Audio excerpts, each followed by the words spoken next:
I've been stuck on desolate worlds, filled with all manners of creature. But I've been enlisted to fight against these foes that dare stand against liberty, against justice, against democracy. I, my friends, am a Helldiver, and you might not be just yet, but you may be after this podcast.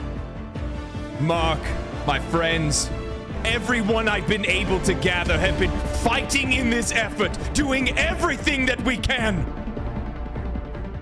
keeping the pillars of our society safe, for democracy, for liberty, for Super Earth.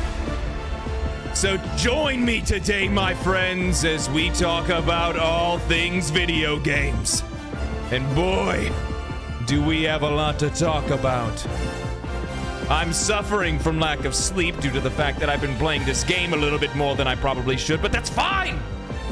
That's fine. What matters is you're here now, and I'm here now. So take your seats, my friends. The Just Gaming podcast begins now. That's perfect. That was pretty good. Perfect. That's pretty good. That's pretty good. All right. And welcome to the Just Gaming podcast with me, your host, Ian, and Mark, the other co-host of the Just Gaming podcast. Yeah, I don't know why I called myself a co-host. I mean, I'm a host, and you're okay. Anyway, welcome everybody. Welcome. Hope you guys are having a fantastic weekend, and even more so, an even more beautiful Sunday. Welcome back to the Just Gaming podcast, our holiest of sacraments, our favorite day of the week for us to talk about video games. I would like to welcome everybody in Twitch chat as well as on YouTube chat. I'm already starting to see people slowly but surely file in. Should we call it since it's like the Sabbath, like the podcasteth? What should we? the podcasteth. It sounds like a magic spell. It does. For democracy. Hello, Tom Jax, Terrence Dodson, Dave, Jordan W, Daniel, and let me guess. Okay, no, all right, yeah, okay. So anyway, welcome back, everybody. Boy, do we have a lot to talk about. But as we start every single podcast, it's going to be a pretty quick answer. Mark, what have you been playing? Helldivers 2. Is that it? Is that it? Yeah, Is that all you have to say? Is that it? That, and I've been going back and jumping into Enshrouded. Like I was telling you before the podcast, I found the catacombs and decided to go ahead and make it a home. Turn this cave into a home. Yeah, I've played a little bit more, just trying to progress more of the game as much as I possibly can, because I do have a video and stuff like that I'm going to start talking and things like that. Thank you for the resub, Mark. So yeah, it's I hopped into it earlier this week for a little while before I got into, well, of course, before I got into playing Helldivers 2. And I'm just trying to finish it up before I make my review on it, get something together, just an overall discussion on things that I like, what I don't like about it, etc. Overall, I've enjoyed the game thoroughly. Yeah. So that's been really good. This week, I'm not gonna lie, this week's been like more video, me like doing videos more than gaming. Yeah. Yeah, you've cranked out what, 2-3 videos this week? 4. 4? Sorry. 4. Yeah. It's been a heavy week for me, my friend. I've been pushing it pretty hard. So next week I'm hoping to equalize a little bit. I want to get back into making I want to get back into like streaming more, because I only streamed once this week, and then obviously today. So I need to be a good boy. Yeah. I need to be a good boy. Yeah. Yeah. Yeah. Indeed. Well, you know, there's a lot of games coming up, and like with Enshrouded part of it, I'm trying to get to where I'm at a good, I wouldn't say stopping point, but just like a resting point with it where I can come back to it when I want to. You've got Rebirth coming out not next week, but the week after next. You've got Lost Epoch coming out next week. There's just a lot of stuff that's going to be jumping into. So, and then I mean, as we wait for Helldivers to fix their servers, I mean, we'll have other games to play. So yeah. Jesus. So I'm not a stranger to wanting to like hop into things, because there's just a ton of discourse around this game in general that I want to talk about. There's so many different things. There'll be a video on it next week. Something like with a little bit more calculated thoughts and me kind of closing in on some other ideas and topics that are surrounding this game right now. I'm going to bring you guys in a little bit more. There we go. So some things that I want to dive a little bit further into, but Helldivers 2, man. What a year 2024 has already been, that we keep getting hit with these like sleepers. Yeah, I would say AA bangers. Already out the gate, the AAA side of the industry is not looking hot, and the AA and indie side is doing what they normally do. Yeah, delivering. You want to know why? It's probably because I would imagine it's because their livelihoods depend on it. Yeah, well, that, and they're allowed to try new stuff. They're allowed to be creative. So yeah, did you see? Go ahead. Well, you could say that about any like AAA studio. They're not taking the risk. They're not taking risk. No. And actually, the funny thing is, funny you bring that up. Actually, Sven Vinka, Baldur's Gate 3. They went up and they won the DICE Award Game of the Year. Yeah, they won several awards. Yeah, of course they did.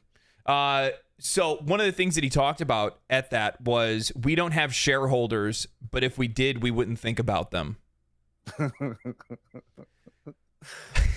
Did you so DICE let them talk because they did. Of course. Well, yeah, I mean, DICE is more like on the artistic side of the industry, right? Yeah. And so like one of the directors basically just talked about the layoffs in the industry and how like persevere, sorry that people had to go and this and that, and it was pretty heartfelt, and stuff like that I think Geoff he should listen to, you know what I mean, Keeley, he should try to like those are moments that like developers they get to hear what they're worth, you know what I mean. And I think he misses the train on that quite a bit. Here's the thing. There are certain insights as consumers that we would like to have into the industry, and it's not even just like working conditions or anything like that. I think anybody wants fair working conditions for most. But overall, the thing is that what's happening in the gaming industry is not a result of individual efforts. It's these companies that are making poor decisions. We've seen it with Embracer Group already, right? Like with how many games they've canceled, with how many studios they've shut down, all because to appease their shareholders, they went out and they were super aggressive, trying to pick up every single video game company they possibly could get their grubby little hands on, only to realize that video games are a creative and iterative process that you can't just throw money at and all of a sudden a good game gets shit out. It takes time. Yeah, what? Yeah. Oh wait, we can't make all of these live service games and make a ton of money. What? And then like to make their shareholders happy, then they just start laying off like crazy and shutting down all of this different stuff. It's fucking stupid. So, and one of the things that obviously has become like a theme lately, and it's something that I plan on talking about more in detail over like my next series of videos as well, is that you look in contrast to the money that's being invested and the money that's being spent and the amount of resources the AAA industry is using. And then on the flip side, you look at their competition in the double A and indie devs and all those guys, and they're using, I mean, they're basically starting fires without even having sticks and, yeah, they're flint, literally they're literally rubbing two pieces of grass together, and they're making bangers, doing what they need to do because they know that there's something that they have to.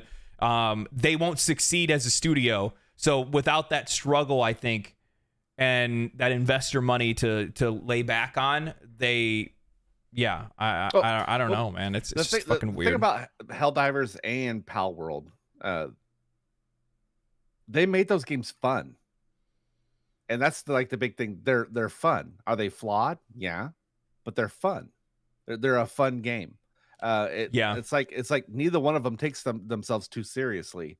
Like with your huge AAA titles, like where it starts to get into that artsy fartsy type of storytelling and all that kind of stuff. Not every game needs to be like that. Not every game needs to be gut wrenching and all that stuff. It can just be fun, and people will like to play it. So, largely, I think that's something that's really funny too, man, because like we've seen it a lot lately. Like I've seen articles that came out. Like, did you see that article where they were talking about, oh God, Immortals of Avenum and how the game failed? And they were like, oh, and the game failed and it didn't have a live service model and it didn't have this, it didn't have microtransactions and this and this. And it's just like, I talked about this in my, I think my last Palworld video. Like, that's something that keeps us from buying games. Like, don't get me wrong. Yes, I think largely most people are relatively exhausted of live service models and microtransactions, even though microtransactions have become more or less macro transactions at this point. Looking at you, Diablo 4 with a $65 horse skin. What the fuck is wrong with them? But did you see it, though? No, it's stupid. I don't give a fuck. The minute you see the price tag, whether or not it looks cool or not, is completely ruined immediately. I'm like, fuck no. I'm like, I could buy 1.5 copies of Helldivers for that. Yeah. You could buy Palworld and Helldivers for that. I could buy Palworld and Helldivers. Get fucked, Blizzard.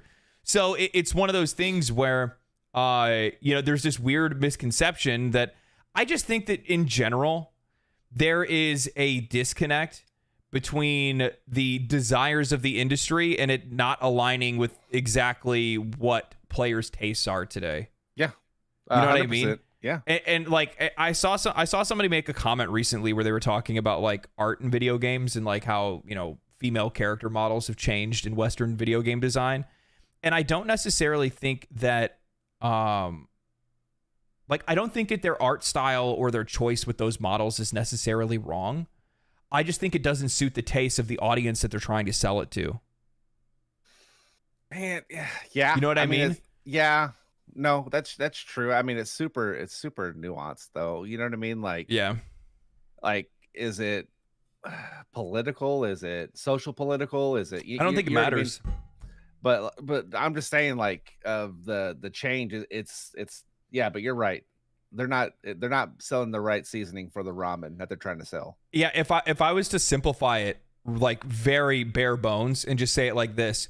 We're selling pink because we want to sell pink, but everybody that we sell things to want blue, right? It's just like they're just selling the wrong thing to the wrong audience.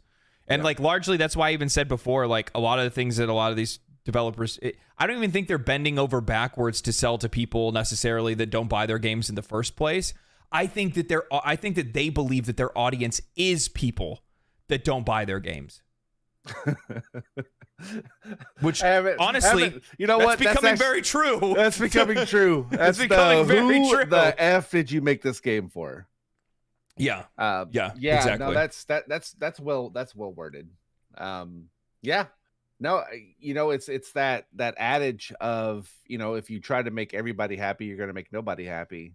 You know what I mean? Like you're not going to appease everybody, and then you're going to make a game for nobody. So yeah, I actually, dude. The funny thing is the developers for Helldivers have had some very based comments, by the way, very incredibly based comments. One of those being, make a game for everybody, and you make a game for nobody. Yeah, and they've been getting a lot of backlash, quote unquote, mostly just Twitter crying than anything else, of people that are like, this game needs a single player campaign. It needs PvP. And the developers came out and they're like, no, it doesn't. No. No, it doesn't. No, it doesn't. No. Yeah, so that happens if you think about it. Games that have too many modes in them, and like let's say they don't do well on any of them. You know what I mean? Instead of mastering one. Yeah. You know, make one experience good instead of trying to give multiple experiences that are just mediocre. I'm going to give you guys a super fucking hot take. I'm going to give you a really hot take. Oh, yeah, spicy. this is paprika. I don't know, where is it? Paprika? Paprika. Paprika. Paprika? Paprika. Paprika. No, so here's the deal. I largely believe that for a lot of these companies, if you're trying to make a live service game, just make a live service game. Just focus on making the most fun, the most engaging, the most interesting live service game. Don't make a story. Don't make a campaign. Don't make, versus multiplayer, all these other different modes or anything like that. Just focus on the core of whatever you want that main experience to be and how apparently you want to be able to monetize that experience. Focus on that and no other frills, and you're probably going to get a really good product at the end of the day. However, more times than not, looking at a game like Suicide Squad Kills the Justice League, you made a campaign and then you bolted on a live service model, and guess what? It doesn't work. The game is being outperformed by Batman Arkham Knight from 9 years ago. Yeah. So it's like, well, no shit, because I mean, obviously we've beat that horse to death for the most part. So I'm not really going to I'm just using it as an example of if they probably just focused on making a live service game, maybe. I still think that the Suicide Squad is a weak IP. I would agree with that. Yeah. The movies didn't even do as well as other DC movies. So, yeah. I think to be honest with you, if they just made a Harley Quinn game, they probably would have done better. Yeah, they probably would have. Let's be real. The only reason why they like Suicide Squad is for Harley Quinn anyway. Yeah. Boomerang, he carries that thing, dude. Oh, for sure. He carries the DC universe, the Boomerang. Yeah, sure does. Yeah. So, just Boomerang. Oh, man. No, yeah, with Helldivers, they are super, super successful. I was reading today that they have actually surpassed Destiny 2's all-time concurrent players. That's wild. Yeah, so that's super. That's impressive. It's super impressive that they've done that. On Steam. On Steam, and that's Destiny 2 is a games as a service game that's been around, and it's got its claws sunk into the community for the last 7, 8 years. So yeah, that's pretty awesome. Yeah. No, I mean, it's been climbing the rankings. I was looking at it just today, before we even hopped on, and one of the things that I found, I forgot, I accidentally shut all my links out. What is it? Its peak concurrent player numbers just continue to rise. So last night when we were playing it, it peaked for its all-time high at 33,000 or 333,000, I think. This morning, it hit 388,000. So that's another 55,000 players that hopped in just this morning. We're not even at the evening yet, which chances are you're gonna have even more people popping in and hopping online the minute the game gets to that, right? Yeah. And I mean, these are just, guys, these are fuck, this is really impressive numbers. And the thing is, it's also incredibly consistent as well. Yeah, and what's more impressive is their servers are terrible. Imagine how many people would actually be playing if they had enough server space for them. Well, no, so I think so. There's definitely that being part of it, but the other thing is this: the reason why. But here's the thing: when you're actually playing the game, there's no issues. There's a couple hiccups and bugs that you'll see. Maybe like, but for the most part, the game is played without issue. Yeah, I think my biggest issue that I had with it, I think I saw a little bit of frame dip when it was like super smoky, but it wasn't like crazy. It was like 10 frames. You know what I mean? Yeah, it's whatever. And you're gonna have that with like volumetric fog and stuff like that anyway. But with that said, one of the reasons why the player count is even this number right now here is because of the fact that I saw something on their official Discord where they came out and said that they locked it at like 450,000. They said we're not going any higher than that until we can get the server issues fixed. Because if we allow any more than that, then the servers are going to become crash. The servers are going to start to crash. They're going to start having issues where you're not going to be able to get your rewards and things like that. And obviously, we want to make sure that we can get a hold of those kind of things. But I mean, this is an absolutely meteoric rise. I think it's really interesting because you can actually see like the effect of not having reviews out day one. Which, I mean, how would you review a live service game without having hundreds of thousands of players to be able to play it with? Yep. So I get why there were no reviews before the game came out. It released to about 130,000 players concurrent. The next day, 196. The next day, 200,000. The next day, basically almost 200,000 again. The next day after that, 250,000, 250,000, 330,000. And now we're quickly gaining at 400. We're almost to 400,000, which they may actually even hit 400,000 today for all we know. Chances are, as next week hits, people start going out for their work days and things like that. They're going to be watching YouTube videos, listening to podcasts, hearing people talk about the game, watching clips and memes and things like that. And the next thing you know, next week, the game is going to sell even more copies. And largely, I think one of the reasons why this game is going to sell well, and I think this is actually kind of an interesting topic just to talk about, even in the context of Helldivers, but it kind of talks about, this also kind of brings up, whatchamacallit, Palworld as well, is that it's the price. Yeah, 100%. Yeah, it's the price. Well, yeah, it's the price, and they made a fun game. You know what I mean? Like, there's plenty of AA games out there that are that price that just aren't very good. You know what I mean? But yeah, no, the price is definitely going to help this game 100%. We were talking before we got on because me and you were both trying to get on, and we couldn't get past the Q Monster. Yeah, we tried to get it on today. That was the first thing I wanted to do. I wanted to like have my coffee, eat my breakfast, and shoot some fucking bugs. Yeah. I was saying to him, like, this isn't a console warring type comment, but had this game been backed by Microsoft, they would have had these servers issues, I think, fixed almost immediately. I largely well, here's the thing though. That actually probably has more to do with Xbox their and Microsoft. Infrastructure. They have, it's not their infrastructure. They just have more access to that kind of shit, right? Yeah. They readily have more access to servers and things like that because they themselves own the servers. You know what I mean? Yeah. Whereas, that's not necessily the truth for somebody like Sony. I mean, that's why I'm saying it's not a console war thing. It's just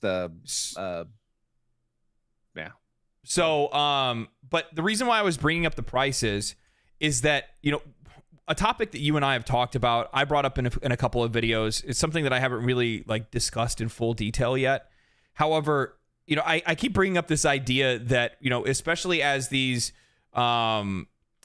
studios start releasing games, talking about wanting to increase the price of games. They want to get it up to $100. They want to get it up to $80, right? They want to keep pumping it up higher and higher because their development costs are so high and things like that. And one of the things that I bring up, and I hear it all the time from other people, they're like, oh, well, gamers are going to buy it anyway, mostly because, they kind of believe that we just don't have, much of a... Yeah, we're drones. We're drones, right? People are just going to keep buying it, which in part they are right. However, one of the things that I do believe is I believe that they're going to just price themselves out of consumers. Yeah.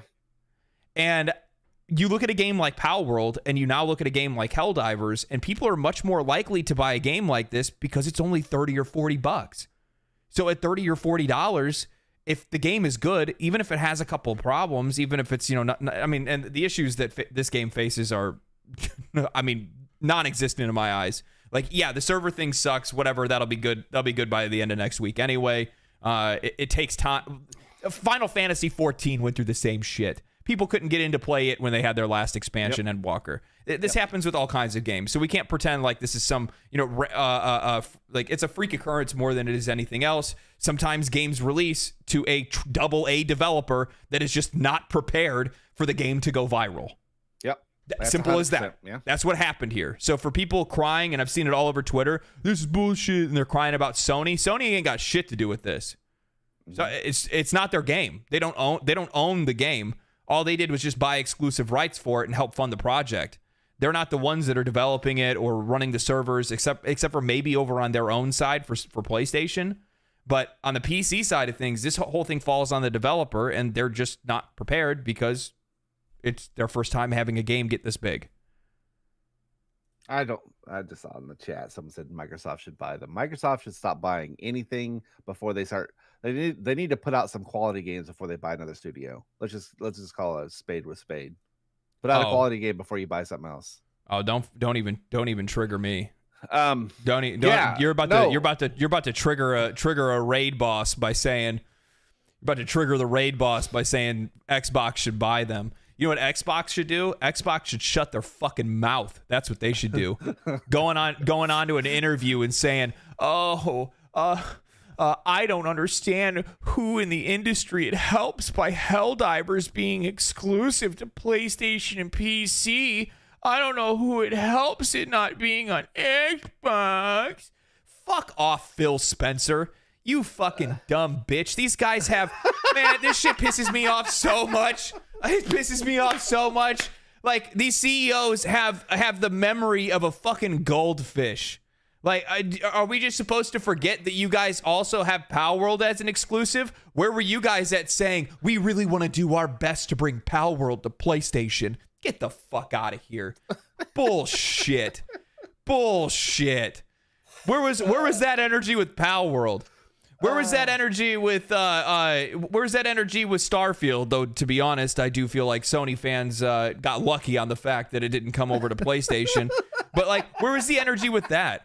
Like, this is coming from the same guy that just went out and bought, Bethesda a few years ago and made their games exclusive. This is coming from the same guy that just spent, I don't even know how much money, $69 billion buying Activision Blizzard. And the only reason, by the way, that those Activision Blizzard games are not, like future games maybe, are not going to be exclusive is because the FTC required them because Xbox promised that they wouldn't do it. Because of, fear of monopoly. So, like, the idea, like, it's so hypocritical to hear these CEOs try to one-up each other over some absolutely goofy shit like this. It's so dumb. It was so tone deaf because they literally just came out and had that business conference meeting about how exclusivity is going away, right? It's getting smaller and smaller in the market. Yeah. And that they want their games on as many screens as possible. Yes, they're going to put their games day and date on Game Pass. Yes, they're going to keep Indiana Jones and Starfield. Oh, okay, cool. Hey, Phil Spencer, who does that help? Who in the industry does that help having Indiana Jones on Xbox? Who in the industry? Get the fuck out of here. Yeah, God, that shit's so goddamn... Like, and all... You know what all it is? It's literally just them appealing to their base. Yep. Their Twitter base. I don't even think Twitter it's their base. No, it's their Twitter base. It's trying to make sure... It's trying to... Has Tim Dog reapplied as an Xbox guy again? No, I think he's still up on the ledge. Good Lord. I'm sorry, guys, but I got some really good... I didn't really understand the appeal of Twitter for a long time until this Xbox stuff happened. And then I'm watching these guys basically on watch because Xbox is going multi-platform. This is the goofiest thing I've seen. Grown ass men crying on their cell phones and writing it on Twitter like it's an emo diary while they're jamming to My Chemical Romance in the background. And they think that their parents just don't understand them. One of the weirdest, I wouldn't say takes, just one of the weirdest angles on this whole thing that I saw was that like Xbox basically blasted their leakers. Yeah. And I'm like, because whatever the leakers put out, it was the opposite of what they said, you know what I mean, in that podcast. And I'm like, do the leakers work for Microsoft? Like, what? Oh, that's kind of weird to say that. Like, oh, y'all really screwed Tom Warren. Oh no. Christ. Like, yeah, I don't know, man. It's just it's just goofy to see that kind of stuff.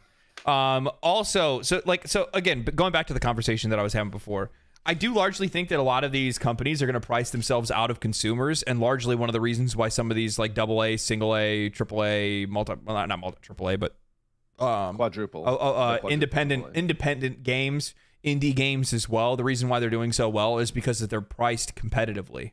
Yeah, they are. Right. Oh, well, if you look at it, I like we just said, I can get Pal World and Helldivers 2 for the same price as I can for Final Fantasy Rebirth.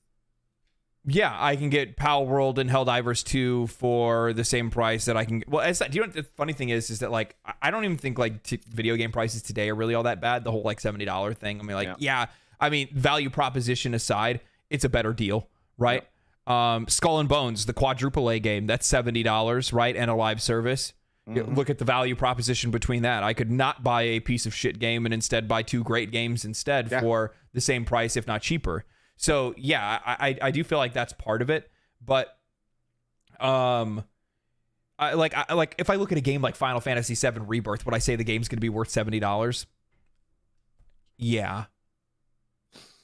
I'm not saying it's not worth the $70. No, I'm just saying I can get 2 experiences for the price of 1. I want to clarify. I need to clarify sometimes when I talk about these kind of things, because for the most part, what ends up happening is that people don't like to hear. They don't like to realize that there's nuance to the things that I'm talking about. Yeah. So they're like, oh, well, are you trying to say that, you got to realize that, these companies that are making these AAA level polished games, they have to sell them they can't sell them for $40. I understand that. I know they can't. And there's a place for those games, but the problem is that those games should be fucking worth $70. Final Fantasy VII Rebirth, Dragon's Dogma 2 look like $70 video games. I could point to a handful of games that sure as the shit don't look like $70 to me, but they're selling them for it. And I think in part that actually kind of creates a bit of dissonance between the customer and these companies, because like if you think that your games are valued at $70 and you're selling them at that, but it's realistically a game that would have been probably received better if it was priced competitively, like a $30 or $40 game, like it's probably worth, because it's not a piece of shit. The reason why people think it's a rough. piece of shit, the rough around the edges. If Skull and Bones was $30, do you think people would be as upset about it? No. Exactly. So and that's the thing. They're pricing these games outside of what these games should be priced at. So but at the same time, who's to say another developer doesn't walk in and does have a game that is worth, a premium price and says, yeah, well, our game's worth $120. Yeah. So you don't really want too much of a variability in prices. 2K. Yeah. Yeah. Well, yeah. And enter in, Grand Theft Auto 6. Right. Yeah. So yeah, it's a dangerous line to dance, but I do think that for the most part, the reason why these games are succeeding so well and why they're just like that much more appreciated is specifically because of the fact, like, guys, I mean, $40 for Helldivers is a fucking steal. It's a steal. Yeah. Well, and I think also at that price point, people are a lot more forgiving for the roughness. You know what I mean? The bugs, all that stuff. They're much more forgiving because it wasn't sold to them as a premium product. And that's the thing is $70 hits that premium price point in people's minds. I'm not saying that that's the truth, but that's that in people's minds. They think $70, they think premium. So, yeah. So with that said, let's actually talk about Helldivers 2. We've talked industry shit. Let's actually talk about this video game, our thoughts, our feelings, and our liberty. democracy. Motherfucking democracy. Are you thirsty? Because here's some liberty. Oh my god, dude. Did you see there's like vending machines in the game that actually say liberty? Oh my god. Yeah. So, and it actually says, I think even on the machine even says, get a taste of democracy. so they're actually out here, like when they're saying stuff like that, they're actually just saying like corporate slogans and shit. Yeah. That's the thing I love about this game. I think the one thing I love the most about this game is that it knows it's a video game. This game knows it's a video game. Yeah. Go have fun. That's the best part I like about this game. Oh my god. I actually saw somebody that made a real, I'm not even kidding you, like a real comment or tweet or something like that, where they went in on, of course, like a 1,400 word essay on why people need to boycott Sony and also Arrowhead Studios, because people don't realize that this game is actually brainwashing, manipulation, and for fascism. For fascism. Yeah. Yeah. I mean, but they obviously, like, I mean, God, dude. I don't even know what to say. Like, I want to think of something funny. I want to think of something to say. I'm like, how do we get demonetized? Yeah. No. It's just one of those things where it's just like how many screws loose do you have to have in your head that you can't, like, you just have, like, there's just so many people in the world that just lack humor.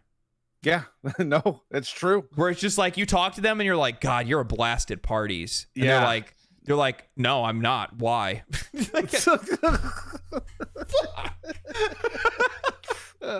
Oh my god! I've never been to a party. What's a party? Wow! Shocked. So, yeah, the sarcasm, the humor is absolutely fantastic. I brought this up in my like first impressions little video that I made. If you guys haven't had the opportunity to go watch it, make sure that you guys do. But my lord, it largely adds to the hilarity of dying and things like that. It does. Like you break your leg and then you heal yourself. Yeah. Oh, it's so, dude. Just the call outs that they yell are so funny. So I'm just gonna I'll say this. Prefacing before we get to like the get into like the humor and all that stuff. The game is initially not too challenging, and then it ramps off a cliff, and the game is just hard as nails. Yeah. It requires accuracy. It requires skill. It requires forward thinking and planning. It requires coordinating between you and the other players that you're playing with. It requires you guys making sure you're bringing the right kind of equipment depending on the kind of encounters that you're going to get into, depending on the kind of missions that you're going to do. There is a ton of nuance to this game that makes every single playthrough, every single drop down, every single planet just so damn good. Yeah. So damn good. And with that said, like in a game that's that difficult, you die a lot.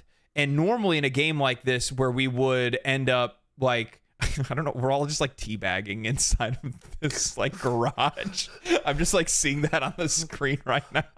So don't pay attention to that, chat. Don't pay attention to that. So, with all of that difficulty, normally in a game like this, it's that challenging, especially when you're carrying like valuable resources you're trying to get off the planet with. Dying and things like that would be incredibly stressful and would actually, become low points of your gameplay. We're like, oh shit, like you're getting frustrated, but you don't get frustrated because the humor of the game, how expendable of a soldier you are in the first place, kind of carries through into the gameplay itself. And it just turns into these like absolutely hilarious moments. In my last video, I put that clip in of me dropping that airstrike right on Cody and you. Which time? That's the funny part. Which effing time? The only thing that sucks about the gameplay that I recorded is that I didn't realize that my mic was muted like on the recording the entire time. Otherwise, you guys would have just heard me dying. The entire time for like 2 hours straight, I'm sitting there in tears laughing. Oh my god. Mortar's doing work. Yeah, they were. I think I die more to teammates than I do almost anything. It's teammates and chargers. That's it. Yeah. Like I was getting irritated with Ryan before you got on. So we were doing the robots, right? Doing the robots. And robots right now in the game are kind of busted, right? It's just really hard. Their spawn rate is crazy. It's crazy. It's crazy. So we die, and he was alive, and he would spawn. He would reinforce us in, and he just kept throwing us back in there, like right at the. I'm like, what are you doing? And he did it like 7 times in a row. It's like, we can't live. As soon as like we pop out, you die. And I was like, he's like, just kept throwing us back in there. I'm like, well, land on him. Well, it doesn't help. Yeah, no, like there's like he's getting chased by like 3 chargers, and he keeps throwing us at them, and it's just like it's really hard to land your pod on somebody else on one of the monsters. 2, on top of that, now I'm in the middle of everything, and there's like a huge pack, and I'm just getting I'm getting steamrolled the second that I spawn in. But yeah, overall, it is just there's just I always have this it's set up to give a lot of cool experiences, and that's what's the best part about co-op games in general, is just the experiences that you can get that are unique within that game, of the situations that are going on. It also comes down to like the dynamics between you and your teammates. And by the way, like I don't want to like wall this off, be like, if you don't have friends, don't play this game. Like, you can meet people playing the game, if you turn your mic on. Obviously, some people, either can't speak for whatever reason, or they, or they don't want to. Changed. But at the same time, like this wholeheartedly, like I jumped into a couple lobbies at one point, and there were people that actually were like using their microphones, and I'm getting like the super fun flashbacks of playing like Gears of War the first time. Or playing Call of Duty, Modern War, like the original Modern Warfare back in the day, where like it's funny dialogue, but even more so, like every single time you play, it's this love of like emergent gameplay, things that can just arise, situations that can happen that otherwise you wouldn't see in any other kind of game that you're playing, because the games just aren't designed for that kind of thing. So many games today are just so damn mechanical. Yeah, you know what I mean. Robotic would be the term. Yeah, I mean, there were several times like the times that you got blown off of something, and you're like, what happened? It was actual Ryan. I watched him throw the thing, but it blew you off. But the funniest part is like when like you go to the extract, and extracts are they're generally kind of, I wouldn't say like elevated, but it kind of leaves a swath so that the enemies can kind of come in. It's like a standoff point. And then you look out into the distance, and you see one of our characters just sitting there running, and they've got like $100 behind them. They're like, we're just running. Oh, dude, that happened last night. And we're like, let's just clear out these last couple nests. And then Ryan goes and hits the damn evac, which then spawns the evac insects as you guys are running in. You and Cody are running in with all of the ones from the hives. Yeah. So you guys have 2 chargers. 2 more chargers spawn as a result of him hitting the evac, and we're just surrounded in absolute shit. And it's funny because like one of the things that this game does, and I don't know, oh man, like if anybody in chat can give me something that they think is kind of similar, or you'll get what I'm talking about. So one of the things that I find really interesting about this game, and I don't know if it was actually done purposefully. If it was done, then whoever designed this game is a genius and needs to do a damn seminar talking about exactly how they came up with this kind of idea for gameplay. But because of how this game is made and the way that you play it, your experience playing it changes drastically on the dynamic that you have with the people that you're playing it with. Because like sometimes you'll have that one friend that's like, that one friend that's like a solo guy, like he's off running on his own. He's fine, but he's doing fine. He's doing his thing on his own, which then also like kind of makes the situation for you and the other players a little bit more difficult, because now it's just 3 of you guys versus whatever you guys are fighting. Sometimes you have friends that are a little bit more like little better with how they use their stratagems or something like that. You have friends that prefer different kinds of weapon types and weapon styles, and like all of these different elements are going on at the exact same time, and it genuinely makes every experience feel so much more unique from the last time that you ran it. And I think part of that also has to do with like how varied the mission structure is. Yeah. Too. Yeah. It's not the same thing over and over and over again. No. Well, actually, you know what? It kind of is. It's like a cycle of 3, but it doesn't feel that way because there's so much. There's side objectives to do on each map as well. So it kind of breaks up the monotony. I mean, for bugs, you've got close holes, captives, and then like research facility. Actually, you know what? It's probably like 4 or 5. But yeah, no, it doesn't feel like I do the same thing over and over and over again. So it feels pretty good. When we saw that Bile Titan, that was pretty crazy as well. Yeah, we took that motherfucker down. Yeah. And then I saw a video of somebody using a railgun, and you could literally just headshot it and kill it in like one shot. Well, that's not fun. With a railgun. It's not fun unless you're running around like a bunch of cats trying to kill this thing. You know yeah, what I mean? I always thought it was really I thought it was funny that Ryan was always trying to use like the minefield, and I'm like, dude, this thing has like dagger legs. It's not gonna step on anything. Instead, the minefield just led to us dying. we kept stepping on them instead as we're trying to run from this giant fucking insect. He kept doing that to me too. Kept throwing me in his mind when he'd reinforce me, throw me in his like minefield area. I'm like, what are you doing? Oh man, yeah. It's probably just revenge for all the times that he's died to my mortars. Yeah. So, actually, you know what? Actually, just like last night, he must have just been on a tear with trying to fucking kill his teammates, because he also threw a napalm strike directly down onto the evac area. Yeah. And he smoked, I think, like me and you at the exact same time. And we were like, who did that? And there was crickets. Nothing. Silence. And I'm like, what happened? Who did that? And I see it. I'm like, oh, Jesus Christ. Jesus. So yeah. I mean, the overall gameplay is just so damn good. And the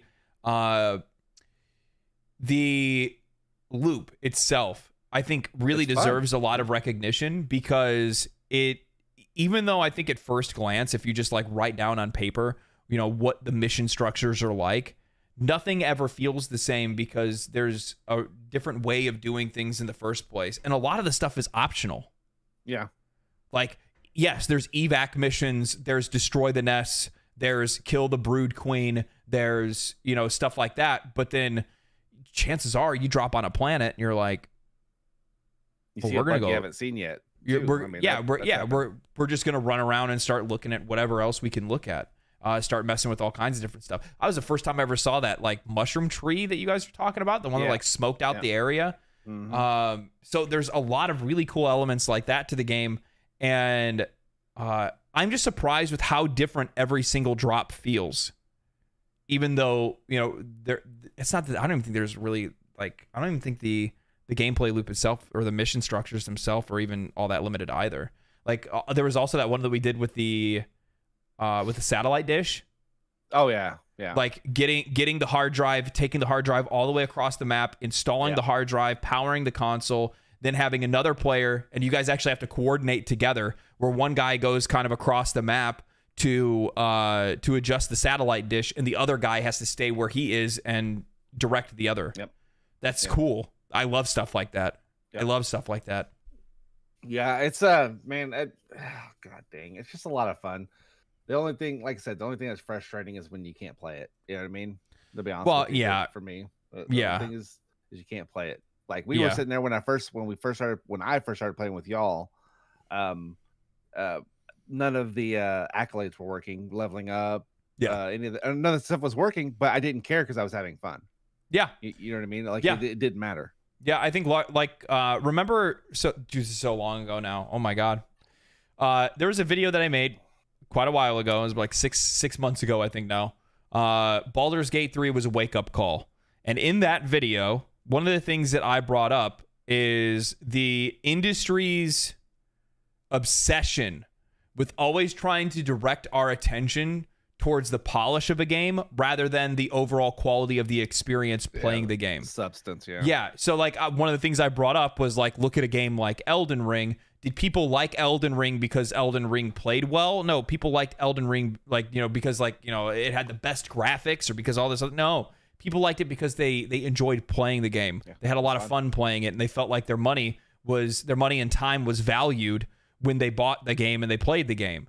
And that's largely what this has to do with, because you look at a game like Helldivers, and yeah, did it launch with some issues? Sure. And for the most part, we know that stuff's going to exist because there's only so much you can test. Especially on a live service game, you're going to have issues. Especially on a live service game. We know that there's going to be some issues that are there. However, that largely depends on what the quality of the game is. If your game is buggy and has issues and also sucks, yeah. Well, what do you think the feedback's going to be? You know? Yeah. So yeah. Now, just like talking just general design, because I know there are people that are in the community that do want to hear like my overall thoughts and your overall thoughts on the game as well. One of the things that really stood out to me about this game was actually the sound design. Really? Yeah, the sound design in this game is absolutely phenomenal. Like I would almost kind of give it similar accolades to a game like Dead Space. Really? Yeah. Like the crunch of shooting insects is like very. Yeah, you're right. The wet, sicky crunch. Yeah. It's almost tangible. It's like you can feel it, right?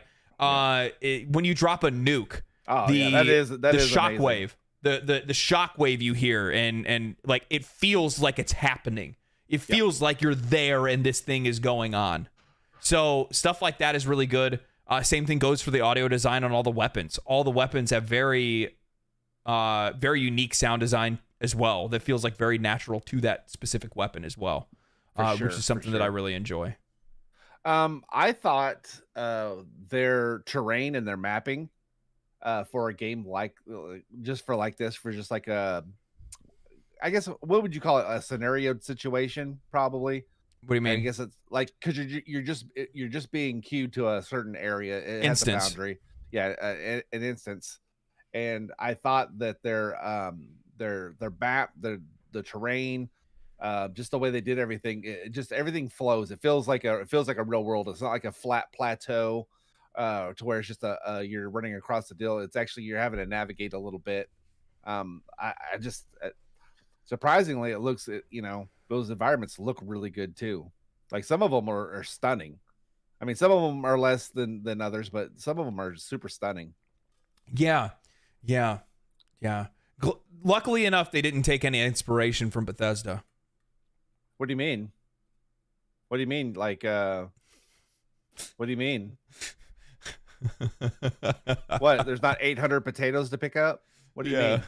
Yeah. There's not. No, it's not the 800 potatoes. It's just like the thing is like the. I'll give it to them. I mean, Starfield had some pretty interesting looking planets for the most part, but they got relatively repetitive. And they had a lot of just like, and I get what they were going for. They're going for realism, but guess what this game isn't going for?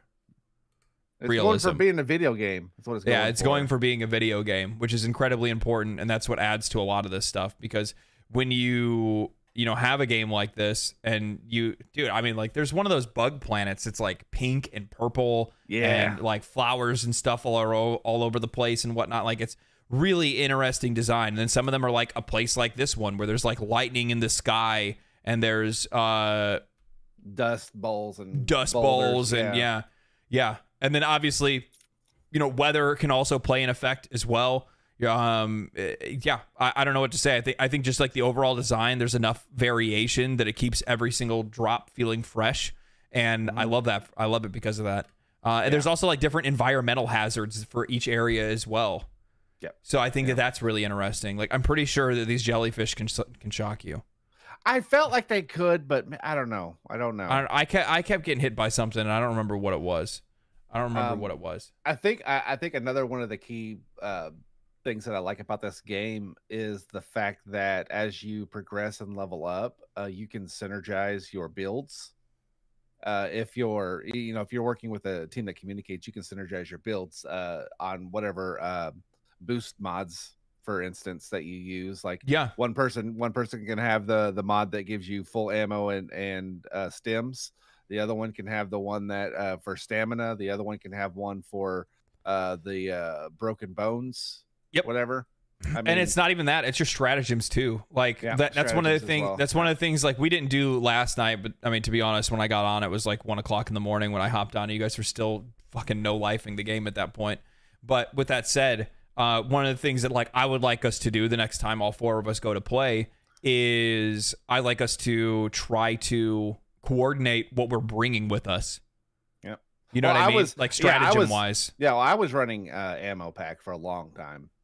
Which is insanely helpful, by the way. Yeah. But insanely helpful because that means we can keep running the resupply, and you can also can you use like the random packs on the ground too? Yeah, no, see that's not the random. Okay. No, just only the resupply. That's too bad.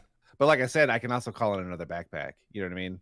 Yeah. Like, so it's not that big of a deal. But yeah, and especially in higher difficulties, you use ammo.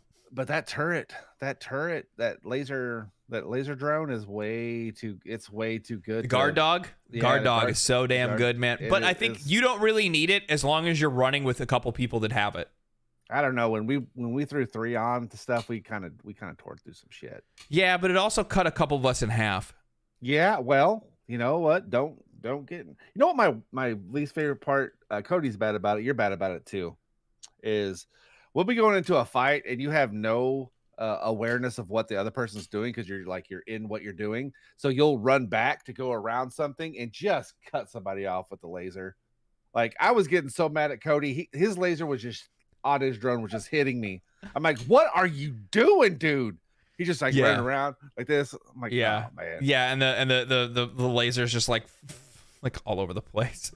And actually, you know, speaking of the stratagems, one of the things that really surprised, you know, there's over 40. What?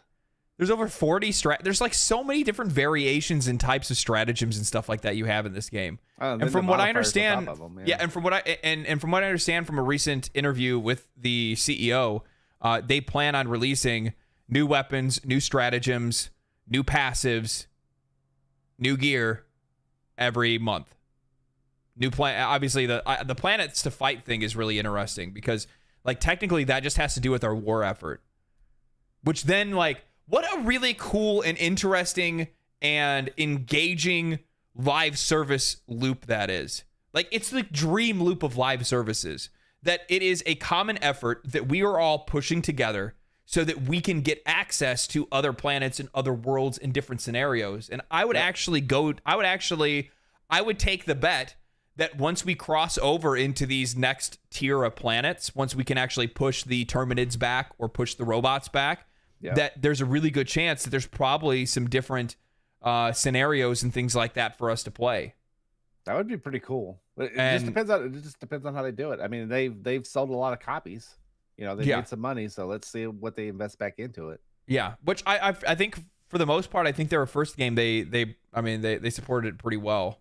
So well, Sony, seeing how well this is done, has kind of changed their stance on day and date on PC. So yeah, do you have any idea how, like, God, I felt so justified for my anti exclusive videos that I did the last week, where I'm just like, because I had so many people that were pushing back on it. I mean, they didn't really get a whole lot of views, but sometimes when I make videos, there's a couple different kinds that I make. There's the kinds that I know are going to reach an audience, and there's the kinds that I just want to make because I like making them, and I also like taking up steamy, hot boo-boo all over people with absolute ass opinions. Yeah. And one of those is exclusive games. And I just thought it was funny because I even got, like, I was getting comments after Sony made that announcement. They're like, everybody thought it was Xbox getting rid of exclusivity. It's actually Sony. Xbox's year 2024. And then party poppers. And I'm like, was like half of your fucking brain removed? Like, and by the way, this is not just me pointing out like one comment. This is like a bunch of different commenters where I'm just like, holy crap. What's wrong with you guys? It's Xbox announced 4 games. Sony just said that we're going to try. And I'm hoping that they do. We're going to try. Yeah. No, it's, I mean, we just put up the Steam numbers on this. There's no telling what this is already doing on PlayStation as well. You know what I mean? So we we don't really know how bad the servers are. From what I saw, actually a tweet from a day ago from the CEO of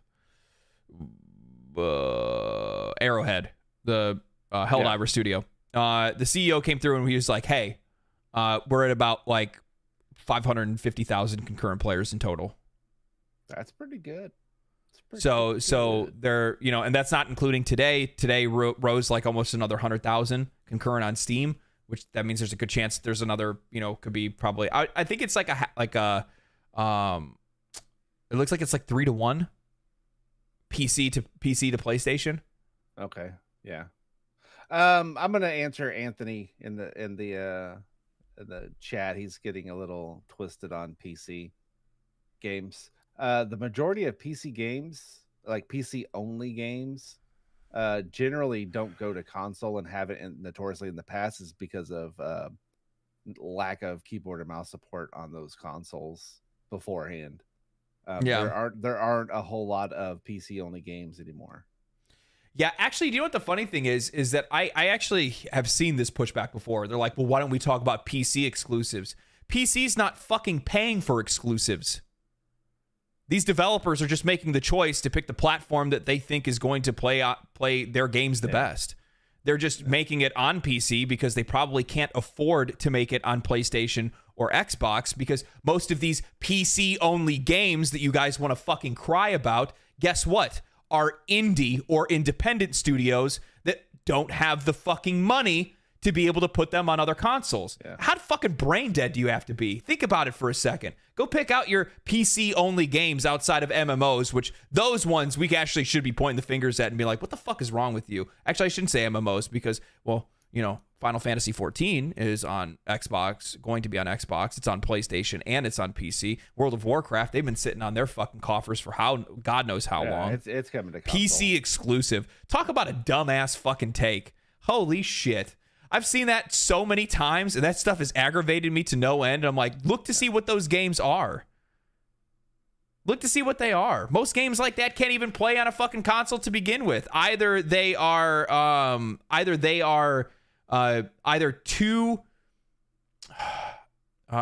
require too many resources to be able to run in the first place, or it's like you said, it's the lack of mouse and keyboard support. Yeah. Or B, they're smaller companies that just don't have the funding to be able to make their games for anything more than the platform that these video games are designed on. So yeah, that's my take. Yeah, that's not bad. So yeah, Helldivers. I'm super excited that to see where this game goes. Like I said, I just hope I need to hold on. I gotta clarify something. So that's a dev problem, bro. That is you're fucking banned for being an idiot problem.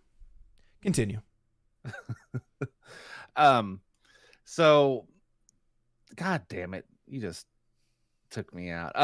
No, it's just well, I was gonna ask Jackie to do it, but I didn't.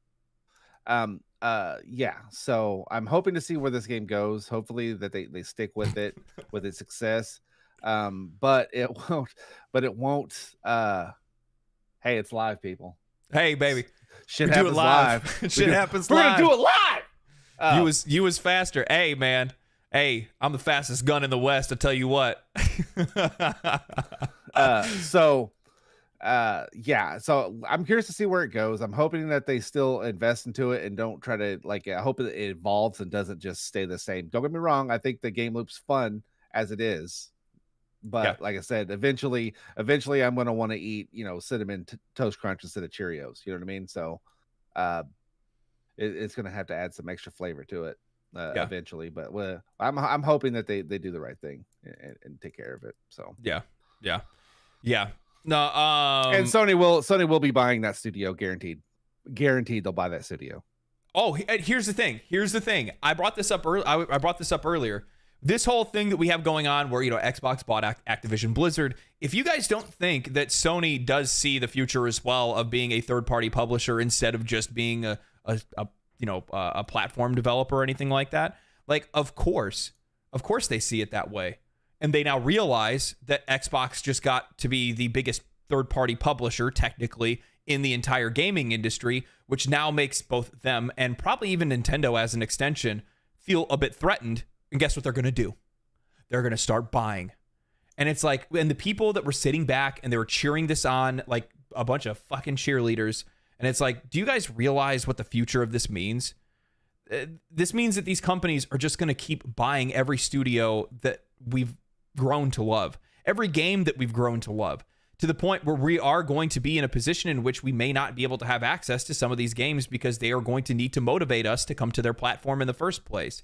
And instead of growing themselves through their own platform and through the studios that they already have and built themselves, they choose to reach out into the industry because they lack the inspiration and motivation to create anything new or interesting. And that's their solution to fixing these issues. And when you have Xbox doing that and continuing to do it and do it even bigger than everybody else, well, then, yeah, of course you're going to have it's just going to get worse. So, yeah, they're going to buy these guys. They're going to buy whoever else because, of course, why wouldn't they? Well, I mean, okay, so just business acumen. You've got a business degree. Hold on. There's somebody brought something up and I want to say something about it. When you're saying like the huge difference between Sony buying small companies like Arrowhead and Microsoft buying huge publishers like Activision Blizzard, yes, there is a massive difference between that large transaction. However, the thing is that Sony doesn't have an Activision Blizzard to go after. Ubisoft? No, nobody wants to buy Ubisoft. EA? No, I doubt they want to be able to. I doubt they'd want to buy EA. So their only option would be to buy up a shitload of smaller companies. And guess what? The small companies, who's been making our favorite games over the last few years? It sure as the shit wasn't ABK. So, like, that's the reason why this is such a massive threat in the first place. I just wanted to clarify that because, like, this just turns into something where people are, like, just grabbing at everything they possibly can. Like Embracer Group. I think somebody even said Embracer version 2.0. Fucking Pinky is a troll. Yeah, so, like, business acumen-wise, the quickest way to gain market share is to buy consumers, right? If you can buy a fan base, that's the quickest way to build up your own, right? So if I can buy all the people if I can buy the Call of Duty franchise, I can get to that market of people. You know what I mean? Because you weren't getting them from Halo because they were playing Call of Duty. So they're just buying market share. They're just buying consumers, not so much the IP. Speaking of IP, and not to get too far off topic, I did read that FromSoft actually got the Elden Ring IP to themselves. They got it from Bandai Namco. Bandai Namco has, and who helped them do it? Tencent and PlayStation. Yep, that's their investors. So Elden Ring is now FromSoft's IP, and Bandai Namco can go suck it. So yeah, which is good. I think they really wanted to push that very quickly, especially when they saw the potential of them tarnishing a brand that was, because there was the dance around of the idea of having a mobile game and stuff like that, and they were just like, no, I'm sorry, we're not gonna have you. We're not gonna have you, tarnish our brand with something like that. And I mean, kudos to them. I wanted to play it, but no, I didn't. I don't fucking play mobile games. So it's good to see something like that happen. And So that's good news. It's good news because, like, I was also reading that Bandai Namco canceled 5 games that they were in the process of making, and the reason that they're doing so poorly is because they make Naruto, Boruto, Jujutsu Kaisen. All their anime-based games aren't doing very well. So Bandai Namco is focused on finishing the DLC for Elden Ring and Dragon Ball Z games, which is the same game every year. Well, hold on. You said they're focusing on what? The Elden Ring DLC. They're still contractually obligated with that, I guess. Yeah, because they were the ones that published it, right? Published it, yeah. So. Yeah. So, Yeah. so there is that, and then, well, I mean, I read through their financial document or their announcement where they're talking about. And to be honest with you, man, I think that in this, Bandai Namco is probably headed down the right path. Realize they canceled like 7 games. Yeah. They said, guys, look, we're losing our ass making these like middle of the road games. We need to make sure that we're investing in high quality products. I think that they've probably largely done away, or so I think they've largely dialed in on what they know is ones that will succeed and ones that won't. Yeah, that's fair. Would you agree with that? Like, yeah, that's fair. Like, if I'm looking at Bandai Namco's like playbook, for the most part, they publish pretty solid games. You know what I mean? They publish pretty solid games. They do. However, there's a bunch of ones in the middle that I'm just not super interested in. I doubt you are either. So there's a really good chance that, you know, obviously we're probably not going to vibe with those. Just random like anime games and stuff like that they make that I think they're just not pulling in money because those games. I don't think those games Scarlet Nexus is one of those things that just immediately was DOA right off the bat. So I thought that one sold better later. Maybe I'm thinking of a different game. Well, it went on massive discount and like Game Pass and PlayStation Plus, all that kind of stuff. But yeah. So yeah. I mean, I'm a big Tales fan. So obviously, I'm going to. Tales of Arise is hitting Game Pass this month. Oh, I did see that. Yeah, which is pretty cool. So I'm interested to see like what that kind of change in strategy means for Bandai Namco because they do have a hold of some IPs that I'm a pretty big fan of. So I'm interested to see what that turns out to be, and also what that means for like the quality of the games that they're trying to push. Yeah, they do very like their cell shading is high. It's like next level shit. So it's pretty nice.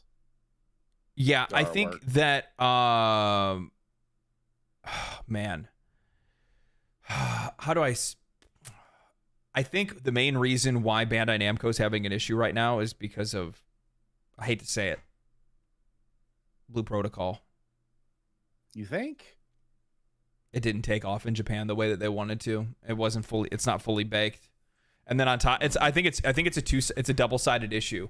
You have one, it didn't do as well in Japan as they hoped it would, and then 2 on top of that, it has yet to release in the West, and that long of a delayed release. We've been talking about Blue Protocol since you and I started doing a dumbass podcast years ago. Yeah. Or like, I guess over a year ago now, right?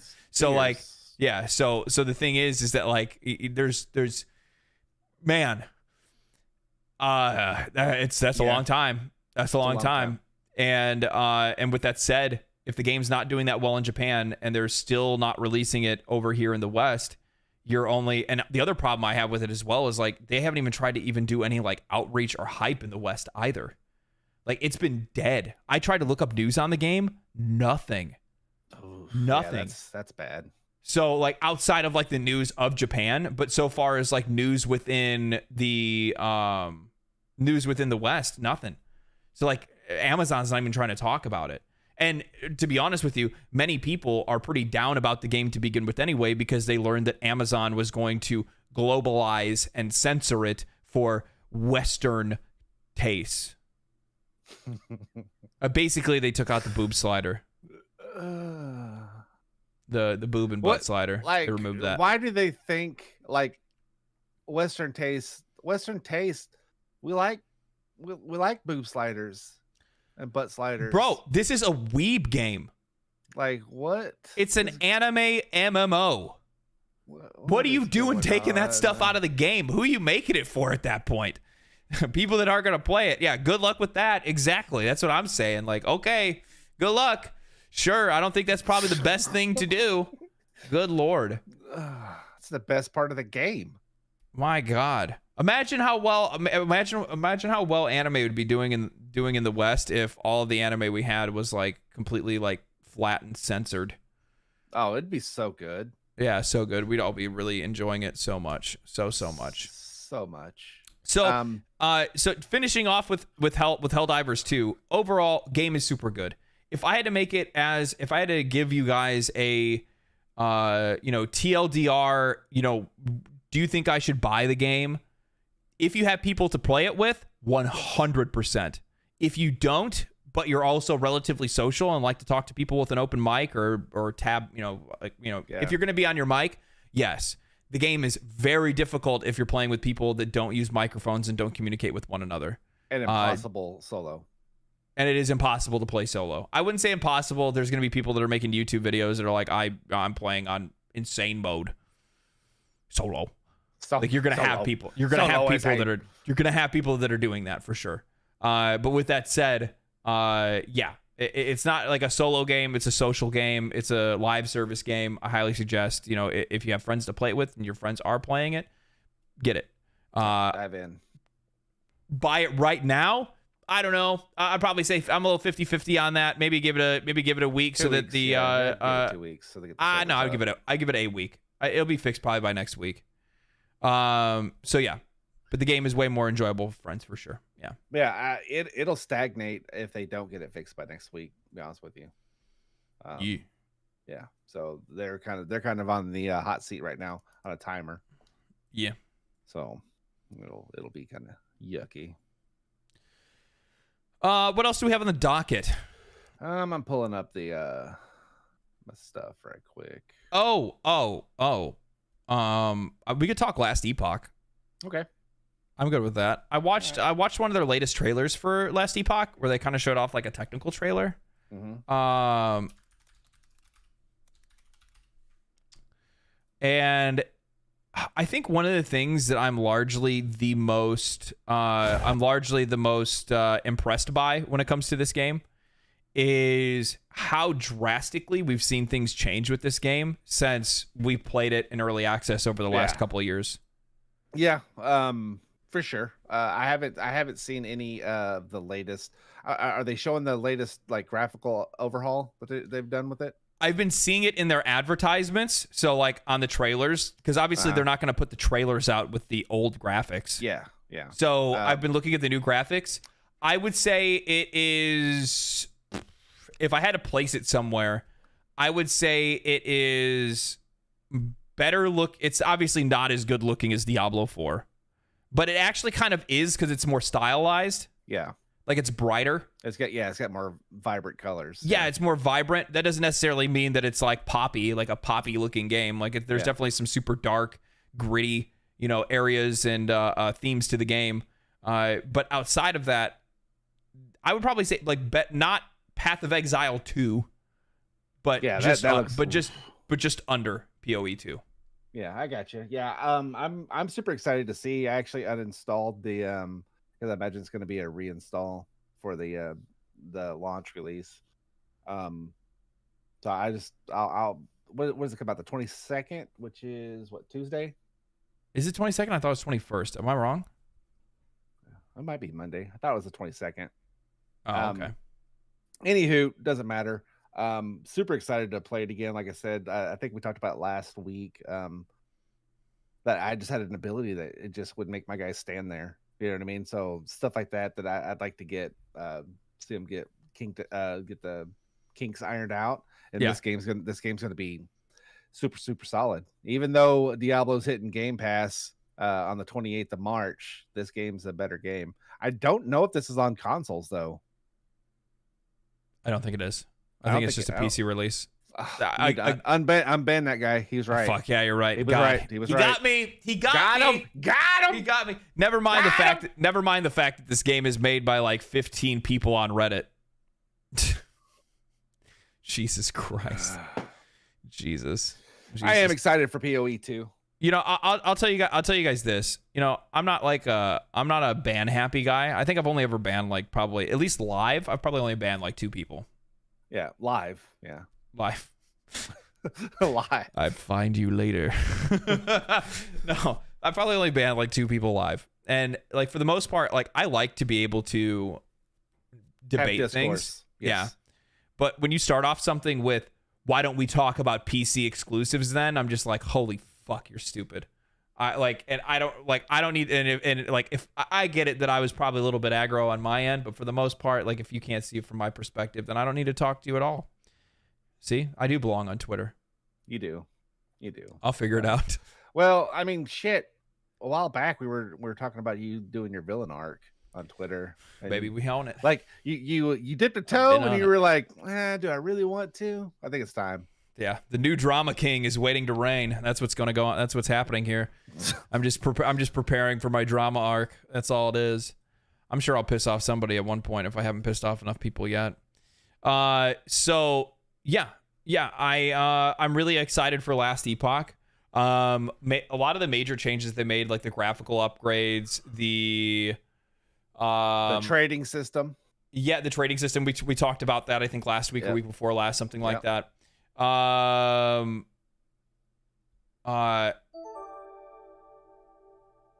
mean, just the whole man. I'm trying to. It's like it's the whole damn package. Yeah, I haven't played it. I haven't played an ARPG since Diablo 4, and that was back in. I think I stopped playing Diablo 4 in the beginning of July. I think I played it through June, and then I stopped playing it. And I love ARPGs, and I'm ready. Like I said, Last Epoch's got the best. I don't care. You can argue with me about PoE or whatever. They have the best skilling system. Last Epoch has the best skilling system in modern ARPGs right now. They're just hands down, in my opinion. Yeah, no, I like the skill system. I like the what is it? There's something else too that I was really digging. Oh no, like I actually am starting to like some of the class options now. Did you see they added like a falconer? Yes. Yeah. That was unnecessary.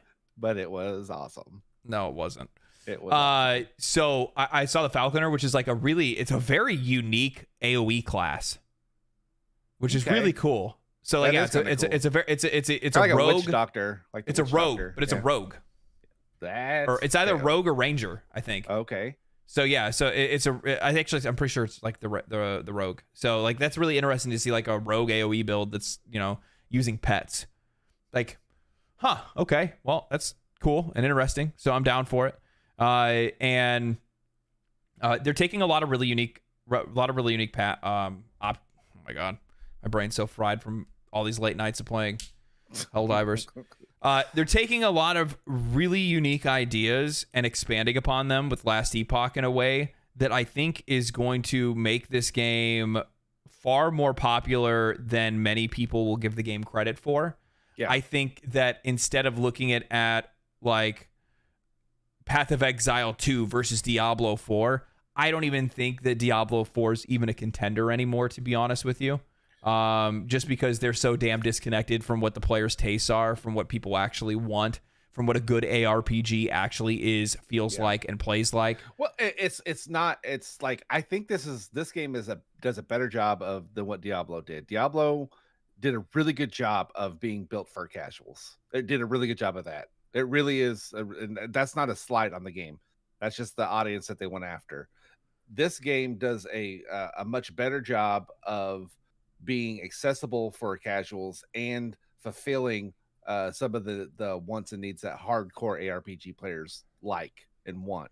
And then you've got PoE, which is leans more towards so this is like the strawberry and the Neapolitan ice cream. You know what I mean? Yeah. I feel like it's a really good middle ground between like the casual player, like what most people are going to be able to log. If you haven't played Last Epoch, you realize that it's very intuitive. You pick it up, you start playing it, and you go, I know exactly what I'm doing. Yep. And you don't even, for the most part, you don't even need to like follow guides, build guides, anything like that, because you can really just make your own build on the fly, and the game's really not going to stop you until you really do hit a wall or a really hard difficulty and go, man, I'm not doing enough damage. I need to do something about this. And then you go and you fix the problem. And obviously the fact that the game has a really good skill refund respec, skill respecking system is really good in the game. But overall, a lot of their systems have been designed with quality of life in mind. And you can tell that this game is just made by guys that just really, really love ARPGs. Yeah. And honestly, I'm looking at it because like I think they started their company or started making the game from a from a either a Reddit or a Discord conversation in the PoE2 space. So the idea is that, Diablo 3, Diablo 4, I mean, some people like them, some people hate them, but largely Path of Exile was inspired by Diablo 2.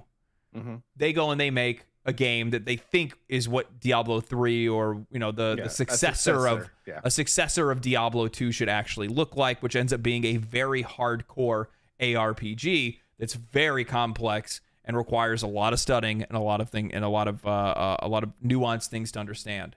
Then you have people that are big fans of Diablo 2 and now now Path of Exile that go, this is too complicated. We need to make something that's a little bit more approachable. And then they go and they make Last Epoch. What a beautiful situation that is. Because now you're just taking the better game that came as a result of Diablo 2 and Path of Exile, right? And then you have people that want to make it more approachable for a wider audience. And that's actually the base that you want to make more approachable. I think the problem is for Diablo is that they had Diablo 3, which was already incredibly accessible to wider audiences. Oh, yeah. And then wanted to make an even more wider audience acceptable game with Diablo 4. So it's like, huh? Yeah. Huh? Like, yeah. It's like somebody saying that they want to make a more approachable racing game than Cruising California. You know what I mean? Like the sit down arcade one, it's like you just can't even go off the road. It's just turning left and right. Yeah, exactly. So it's like, well, what are we doing here? And yeah, I mean, we've talked about it. I'm not taking, I'm not going to shit on it's super easy to do a 3-hour podcast shitting on Diablo. But the only thing that I will say to Diablo is that regardless of Cruising USA. There's also a California one that I played, but yeah. Daytona was hot. Daytona was really good, actually. That's actually a good point. Checkpoint. Matter of fact, you can play Daytona in the latest Yakuza game on the arcade, and I did. You've been playing, Infinite Wealth. Yeah, it was on whatever the last one that's on Game Pass. I was playing it. Oh, okay, that's like a dragon. It's like a dragon. Like a dragon. Oh, okay, okay. I think I bought that on a Steam sale for like $4. I haven't played it yet though. It's not bad. Yeah. So, but when I'm looking at a game like Diablo 4, I think one of the biggest woes for Diablo 4 is that they just genuinely don't know who the fuck they're making the game for. Because even though you say they made a good game for casual audiences, I don't think casual players are playing Diablo 4. I just widely don't think there's enough people that are playing it. I really don't. So where I'll debate you on that is that I think the casual players are playing it. And you got to remember, casual players are going to game hop a lot. You know what I mean? Because they casually play games. It's not like they're hardcore into a game. Problem is I don't think they have the community of just hardcore people just pegging away at it. I say pegging, just drilling, Diablo 4. And I think the audience that they have is what they tried to get. And like I said, they moved on until it comes back, until it's back to being the popular thing to play again. That's just where I'm at. I mean, I don't think you're wrong. I think they got the audience that they were trying to get, and it's not the audience that they wanted. Yeah, maybe, because like the thing is that like I guess that's my that's the reason why I like Last Epoch as like in concept. I like Last Epoch because Last Epoch is very much tied to the content creator loop. Yeah, they're real big on talking to content creators about their game, having them promote their game, and I honestly think that it actually kind of works to their benefit. Because creators, while you can have your own opinion on YouTubers and Twitch streamers and stuff, that's fine. One of the things that I think is that they end up being more of a loudspeaker for the general opinion of their audience. And if you have people that are like Zizrain or Asmongold or whoever else, it's like, Darth Microtransactions, another guy too, like people like that are really dialed into these communities, they know what that community's concerns are because it gets them views when they farm it. Yeah. Right? Yeah. Like they have a monetized dependence. I should also include myself in that. We have a monetized dependence on on the drama of the video game industry more times than not. So we want to talk about those things because people are going to be interested and want to watch that. And that's a really good way to go, oh, look at how many people are really upset about Diablo 4 selling a $65 horse. That makes you sit back and think to yourself, maybe we shouldn't sell something for that high in our game. When I look at a game like Helldivers, you can only buy up to $20 of currency. Did you see that? Mm-hmm. Yep. Did you also see that like the skins are like $2? Like if you were to use the in-game currency? I know that's why you're like, you're already buying skins. It's like, dude. Yeah, I know. They already gave me money and it's cheap. So. Yeah. Also, I just wanted, I missed it because I was in a monologue a while ago, but Debuff Bluff, thank you for the sub over on Twitch. Welcome to the party. Yes. Yeah, no, like I think last Epoch's going to do really, really well. Did you see, I'm pretty sure Asmon's going to be either playing it on stream or doing quite a bit of videos on it, because on the Steam page, I didn't know this, but as you scroll down, I guess Starforge and Last Epoch have come together for a special PC giveaway. Yes. Yeah. And so I imagine either Asmon himself or someone in OTK or whoever, who's involved with that is probably going to be advertising this game quite a bit. So oh no, I'm pretty sure that they are like, I know for a fact Asmon's playing it day one. Yeah. So I've been watching his streams like lately because he's been streaming so late. It's after I've already made videos or after I've already streamed myself. So it's natural for me to go and just jam and play something else or start writing, and then all of a sudden he pops online, and I'm like, oh, okay, now I have something to watch on the side. So I've been watching him more lately than I normally do, and he's been talking about it, saying that he's trying to like he's been playing games that don't require him to be like a full degen about it, because he's trying to like save up, to go max goblin mode on Last Epoch when it releases. Maximum ARPG goblin mode. I'm here for it because I'm probably going to be doing the same, to be honest. Yeah. Last Epoch exclusively on PC is coming out on February 22nd. Yeah. 21st second. 22nd. Those 21st days. second. Yeah. 21st second. So yeah. So I'm really excited for it, man. I'm really interested to see what the full end product is, because they've just done such a damn good job at supporting their game. They do a really good job at listening to like community feedback. I remember there was the big pushback with their monetization. They fucking restructured everything the minute that they saw that there was a lot of pushback, and they realized the woes of their ways. Mostly because, and you know what the funny thing is, their developers were completely honest when they came out and talked about it, because their monetization shop was it was bad. I'll just say it. It was bad. It was pretty bad. It was predatory. It had the price conversion where you were getting, $30 would give you 3,500 coins or like weird shit like that. The community immediately pushed back on it. They listened to the concerns, and then they just came out and said, guys, we'll be honest, we don't really know anything about monetizing the game outside of selling it for a price. We just went off of what common practices we saw across the industry were. And now that you guys say that, we realize that, this isn't the way, and then they changed it. I think, if I'm being honest, I think PoEs are way expensive. I just do. It's a free-to-play game, and I get it, but I think their microtransactions are a little out of hand as well. Path of Exile. Technically, you could really put. I would actually put Path of Exile in the pay to win region, but at the same time, I actually largely think their model is the most ethical of free to play games. The monetization is very fair. And when I'm saying pay to win, by the way, it's stash tabs, and stash tabs are relatively cheap. But regardless of the price, it's still pay to win, because let's be honest, once you get to higher tiers and stuff like that, you need to have loot tabs. Yeah. And plus that, Jesus Christ. I mean, I was just trying to play it casually. And I'm going to tell you right now, the minute that, especially because you can't even really like organize tabs, like sort and stuff like that, the way that you probably want to. Yeah. So like, dude, I mean, tell me it's not pay to win once you buy like a fucking like a gem tab, and you're like, Oh my god. Or not even gem tab, like a currency tab. Oh my god, currency tab is just so fucking OP. Currency tab is so OP.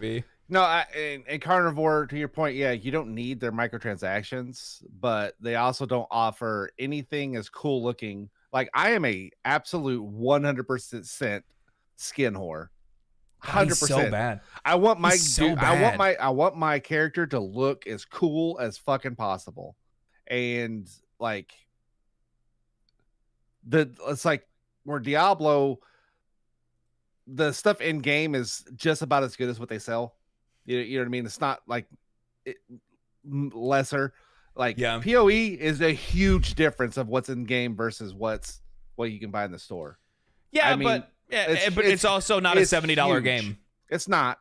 I get it. I'm not saying that they're worse than and they're also not going to make you pay for an expansion. So yeah. So I mean, there's a lot of nuance to it. To be honest, like I actually really like Path of Exile's monetization. I think it's probably one of the more ethical monetization models for a live service free to play game. Because they really are just selling, it's stash tabs, which stash tabs hurt, but by the end of the day, you're probably gonna, I don't know, spend maybe $30 on stash tabs, and then that's about it. And then you're done. You have them permanently. And I can't remember exactly or not. If anybody can tell me, because I know we have some PoE 2 heads in the chat. Are your stash tabs carrying over from PoE 1 to PoE 2? Because I think all your purchases are. I think all of your purchases are carrying over, which is fucking crazy. Yeah, that's wild. That is cool. That's wild. Genuinely, that's fucking wild. And then outside of that, if oh man. But I mean, when we're looking at like Diablo 4, like their shit's just absolutely out of fucking control. It is. Like, let's be real. $65 for a horse skin. We've already talked about it at the beginning of the show, but like I can literally buy games for that, dude. What are you guys fucking doing over there? I saw somebody bring it up, and honestly, I saw Darth bring this up, and he was talking about how, imagine if this was a leaderboard reward, and there were different versions of the horse depending on where you got on your gauntlet leaderboard. I'm sorry, but Blizzard, nobody's excited for your gauntlet because there's no, like, what, they're gonna get a portrait? Who gives a shit about a portrait? Nobody can even see it because people don't even party together. Nope. Most people aren't playing multiplayer. They're not grouping up to go do stuff for the most part, widely speaking. Obviously, I'm being broad when I'm saying this. I'm not saying nobody does, but for the most part, yeah, there's not very many people that are doing that. Maybe they put the decibel in the wrong spot. This is supposed to be like $6.90. Yeah. 50, yeah. Okay. So yeah, it's crazy to see stuff like that, but yeah, I think that both Path of Exile 2 and Last Epoch are just going to run away with the ARPG genre, especially if either one of them goes. Is PoE 2 going to console? It should be. I don't know if PoE's on console. It is, but it wasn't at first. I don't know if it's a simultaneous release. If it is, oh man. Yeah, it's gonna blow up if it is. Especially if they are, especially like, because one of the things saying yes, he's saying yes, it is. One of the things that I'm really interested in with PoE 2 is just how approachable they're gonna make this game for a more casual audience. The game needs it. The game needs it. I'm just gonna say it. The game's too, like, guys, I'm a fucking gamer. I can't wrap my head around that game. I have to play it with a guide up at all times. I have to watch hours of videos before I even think about even trying to play the game in the first place. It is way, way too complex. The game largely has gotten away from the developer, but at the same time, the people that love it and play it, they're all in it. So it doesn't really matter to them. It's really, PoE in its current state is for the people that play PoE. Yeah. PoE is not for the people that that haven't played it yet. Yeah. Like, because it's the barrier to entry for the game is just so high, man. It's so high, and it upsets me. Like, because I like the game, I really do. I like the game. I just can't play it, man. I just can't. I've tried multiple times to get into it, but it's too fucking much. It's too much of a commitment. And as somebody that likes to play a lot of games and also makes videos about a lot of games, I can't invest that kind of time into that, man. I can't. I as much as I would love to understand the game, as much as I would love to be able to cover it and things like that, I just can't invest my time into it. I'm hoping that PoE 2 launches in a state that's going to be relatively approachable and will allow me the ability to cover the game in the future. Yeah. But I have to have games that are, approachable. And Tom makes a good point. It's because we didn't play it at day one either. You know what I mean? Yeah. And so like where Path of Exile has not catered back much to kind of bridge that gap to where like a World of Warcraft where they went through and just basically cut out all their old content and you just kind of skip through and then you're whatever in the newest expansion they didn't really have a whole lot of that with, so we don't know what's going on. So yeah, that's a good point. That is a good point. Yeah, and I see Didi over on Twitch talking about how it's going to start off uncomplicated or at least relatively approachable until the leagues start rolling in. Yeah, and there's something to that because there is a double-edged sword that PoE has where it's great that they want to keep and hold on to a lot of the content because there are things that the players are going to want to become part of the core experience. But the problem is that the more you do that, the further the game gets away from other people, and it makes even more things for you to have to learn when you start to play the game. Yeah. If you think about it, and we just boil down a game to its bare bones, and we look at a game like Diablo 4, just using it as an example, it's Nightmare Dungeons, the fucking Tree of Whispers, Helltide, right? And then it's bosses, and then farm the bosses. They've added a few more bosses, and they continue to add bosses to the game, and then that's it, right? That doesn't change, and it does need more flavor. It does need more things to get fleshed out to be a solid experience, in my opinion. But at least from a new player perspective, there's not a litany of things for you to learn and understand. And the problem is that in PoE's case, they are so damn good at designing systems that these systems are huge. They're complex. They're massive. And even me just trying to figure out how to do, I think like delves, and then after that, I try to figure out how to do bestiary. It's like delves, bestiary, the lock boxes that you can open, the like mining operation thing where you can like blow up all the different charges, and then you get a special currency to use to buy things from that person, and then you have like the special chests that are out there that you can like gamble on to get different kind. Like there's so many different things going on in the game. And regardless of whether or not people believe that you need to learn all of those things, the last thing you want to do is play a game where you just walk past that shit because you don't understand it. Because I've heard a lot of people just say, oh, well, just pick a couple things that you want to focus on and learn how to do those things and just do those when you're playing it. And it's like, well, I don't want to do that because then that means that every single time I walk past the oh man, what's like the pyramid thing? I can't remember exactly what it's called, but say I'm walking past an in-game event that is now built into the core experience, one of the leagues that's built in. I walk past it and I don't know. Incursion, thank you. I walk past incursions and I don't know what it is because I've chose to learn these other ones instead. I hate that. I hate the feeling that gives me looking at something that I don't know if it's valuable, don't know if I want to learn it because I don't know anything about it, because I had to instead use my time to go and learn something else entirely. You know what I mean? So it's like, it doesn't feel good. It doesn't feel good not knowing everything. Like, especially when you're playing a game like an ARPG, you want to fucking know everything. Yeah. And I think my biggest drawback with PoE is when I play ARPGs, I like to fiddle around with builds. I like to choose my own build. I don't like keeping a secondary screen up while I'm doing it. I want to build how I want to play, and if that's not working, I can tinker. And the cost of course correction in that game is too high. I feel it's too high versus a game like last Epoch where you just change the skill and level the skill up. You know what I mean? Yeah. So it doesn't allot for a whole lot of creativity, and then it which all ARPGs have the same problem to an extent. that they have like they have the end all meta build for each class. They just do. They have the meta build for each class, and in above that, then those builds on themselves are meta above the other meta builds.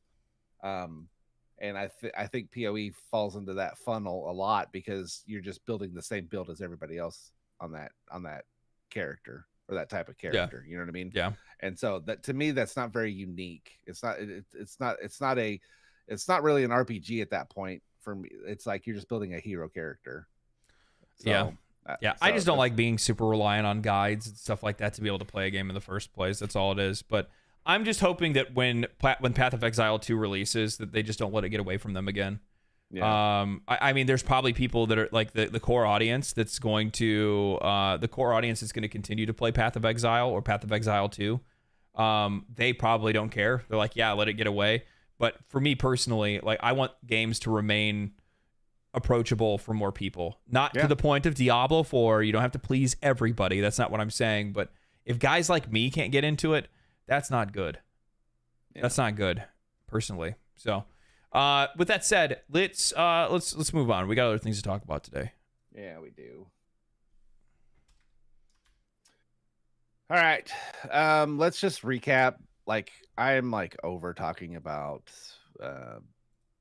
Xbox in general. It's just been I'm not talking about it at all. It's been an exhausting week of just shenanigans. So I just had a good time laughing at the people about the exclusivity stuff. No, but yeah, but all I wanted to say about it is my boss, which is he's a huge game enthusiast. He owns every console. He owns a PC. Loves to play on his Switch all the time. Super cool dude. Mm-hmm. He had the take of it when it was in its height of the drama, and for all the Xbox people that were say, well, why would you even need to buy an Xbox if we don't have the exclusivity? And he goes, what games brought people to Xbox in the first place? That time's gone, right? That time's been gone. So people have been buying the Xbox for for the power, for third party, right? Because they always do the power narrative, and people generally like the controller better. Okay, so even if they went all exclusive and they were still putting out a console, what difference to you does it make if they're still giving you those games on Game Pass? What difference does it make if you like the Xbox console and they're still giving you the games essentially for your sub every month? What difference does it make where else they go? It doesn't make any difference. Well, no. It's just like weird tribalism stuff we've kind of talked about in the past, right? Yeah. So I think largely, like, when it comes to like the consoles and the exclusive talks, I mean, these guys are basically like, they're for the most part right on the money with what they're talking about how, you know, they see they see exclusivity slowly withering and just not having much of a place anymore. And I largely do believe that's true. Obviously, that's my take on exclusivity. I've been talking about that for quite a while now. But the problem is that from like Xbox perspective, like, the reason why they're so down on exclusivity, it's financial reasons. It's because their exclusives suck. They do. They're bad. They suck, dude. I saw somebody today talking about Helldivers 2, and they said Sony now has their Halo killer. And I actually responded and said, you can't kill what's already dead. You're such a troll.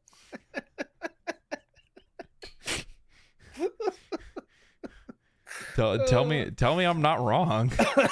You're not wrong. Tell me I'm wrong. Yeah, you're not wrong.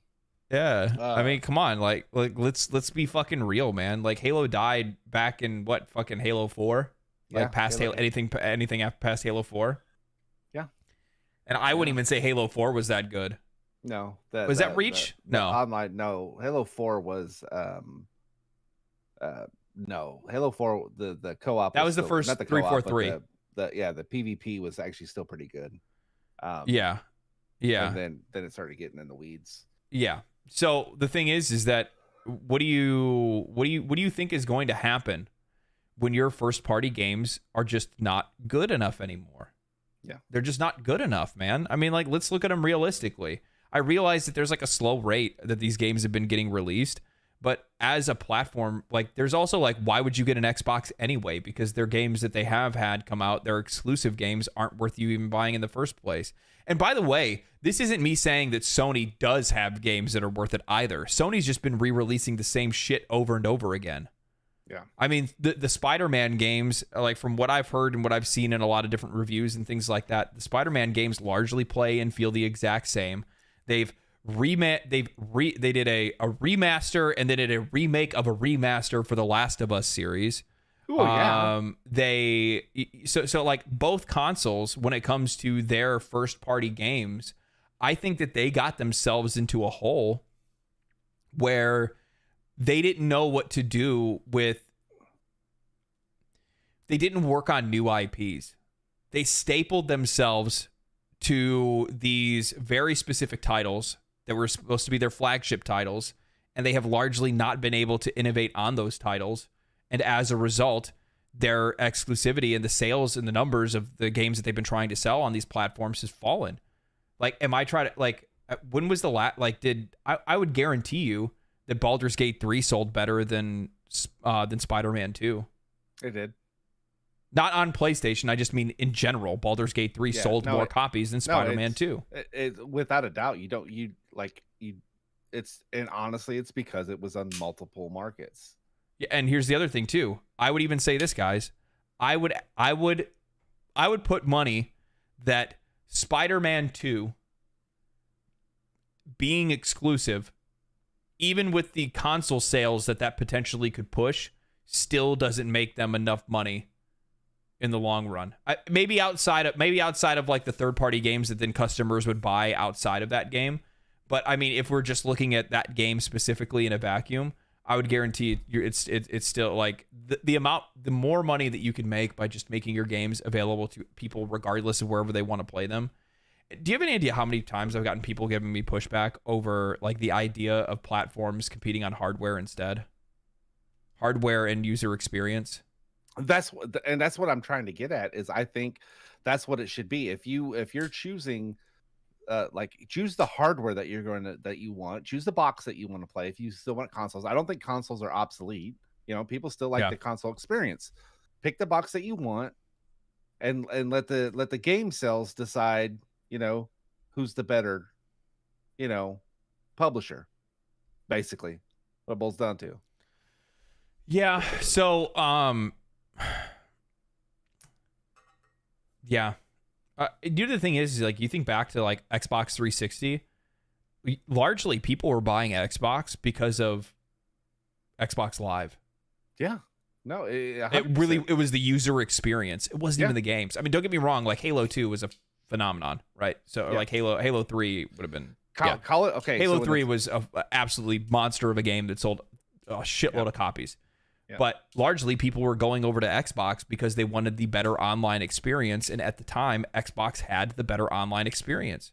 Xbox was stellar for online play, for group play, for party chat, for all of these different features that PlayStation wasn't selling at the time. And as a result, people moved over to Xbox. I know that at the end of that generation, PlayStation pulled ahead. So technically, Xbox is yet to win a single console war. No. So they won the hardware sales in the end. But they didn't win the software sales. Yeah, the majority of games sold on more games sold on Xbox than PlayStation over that time. The attach rate was like 22.8, which is super high, super high for a console. Yeah. So with that said, that's what I'm talking about.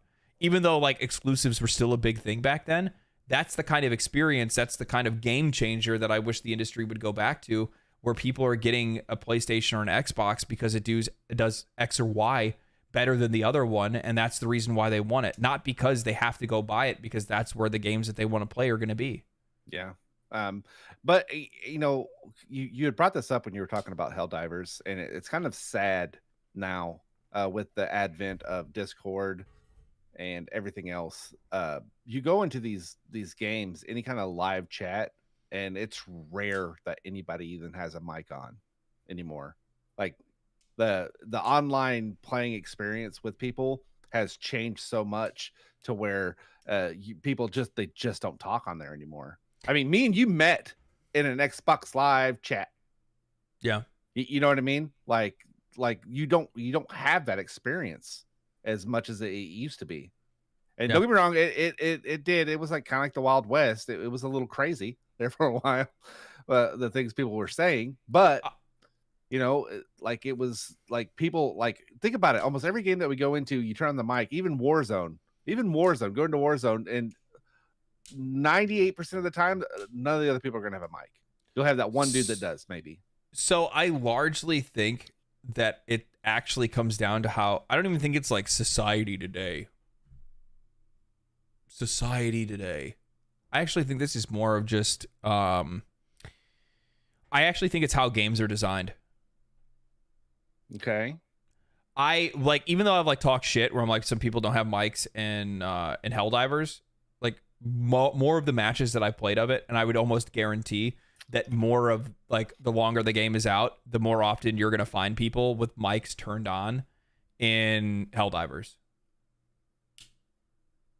I think if games did a better job of trying to cultivate an actual community with an actual identity, and you know, really tried to motivate them to interact with each other on a more personal level, like in game, I think that we would probably see a rise of people talking to each other.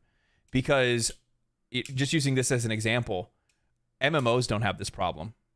No, they don't. Like, you have people that are playing it solo. Don't get me wrong. Like, there's people that play MMOs and don't interact with other people. They probably just do random dungeon queues and stuff like that. You probably even have, again, there's going to be edge cases. Sometimes people always think that I'm talking in absolutes, but you're going to have edge cases. But widely speaking, if you look at the MMO like space, they don't have this problem with people not talking to each other, with people, you know, like, because people join guilds to do raids and then they are in voice chat with other people. And sometimes you're going to have people that are going to be a little bit quiet, but I think for the most part, you're going to have people that are getting, you know, are connecting with one another. Largely, this is a huge pat on my own back, is, you know, making the Discord that we have for legendary drops, which for some odd reason, if any of you guys that are in chat right now are not in it, why? Well, why? But that makes sense. Wow. It's free. way to not be in the cool kids club. But with that said, you know, like I've tried to make sure that it's like cultivating a good community of people that have, you know, relatively pointed opinions, but also get along pretty well together. And something that's like really crazy, and it really does all come down to like how you set out to build a community and that vision for that community and how you're going to tailor that community to be in the first place.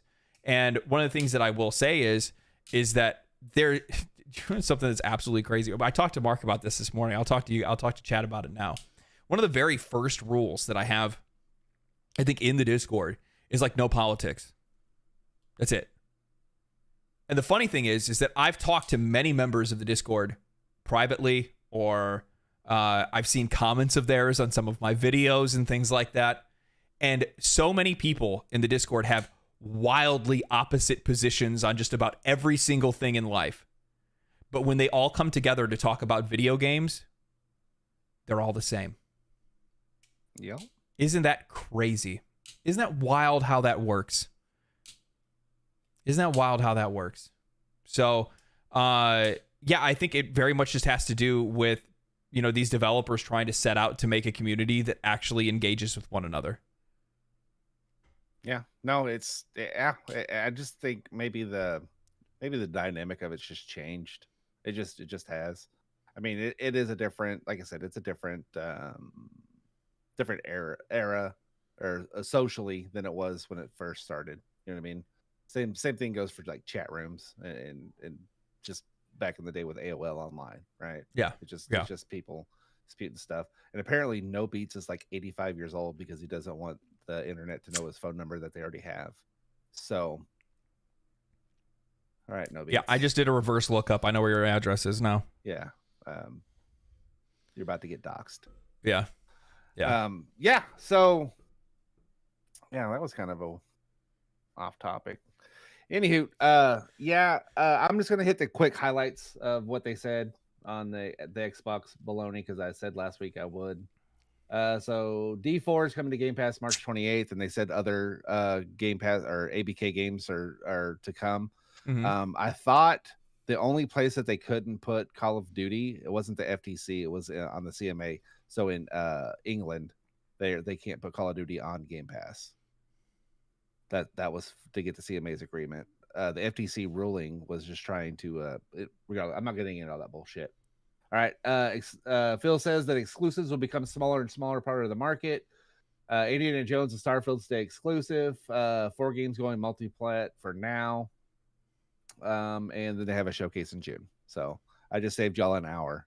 You're welcome. Yeah. Yeah, so. No, it was mostly a bunch of corporate mumbo jumbo. That's one of the main reasons I wasn't really worried about like trying to cover it or anything like that. Yeah, too much. You know, no, like I made they didn't answer. He just danced around the whole thing. Like it makes sense money wise to put as many games everywhere as possible, which he said, but then at the same time says we're taking care of our customers.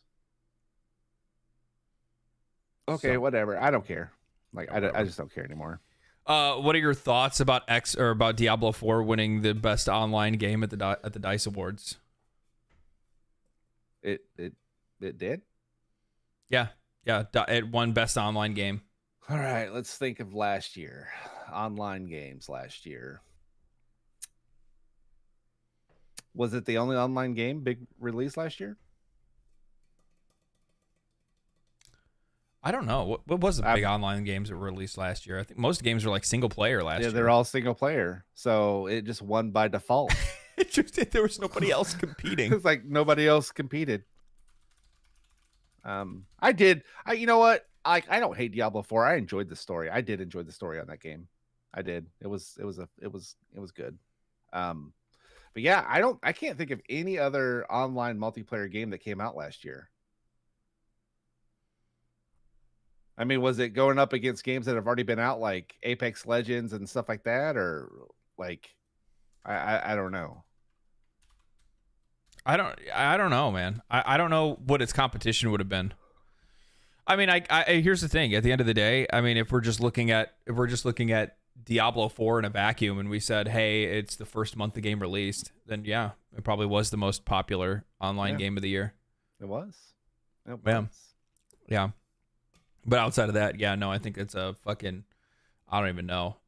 That's the participation trophy. Yeah. Spider-Man won something. I know that. It was a joke more than anything. Yeah.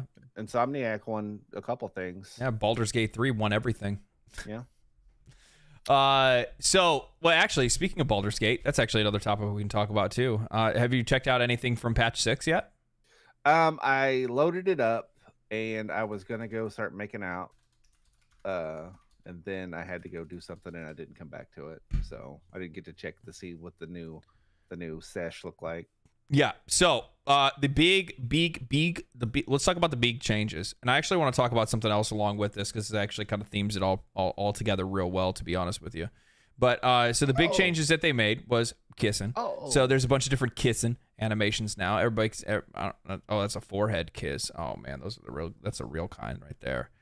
They also made some camp animations, so now people are going to do different stuff in camp because, like, Halsey just like stood there stoically, very creepily, to be honest, in the corner.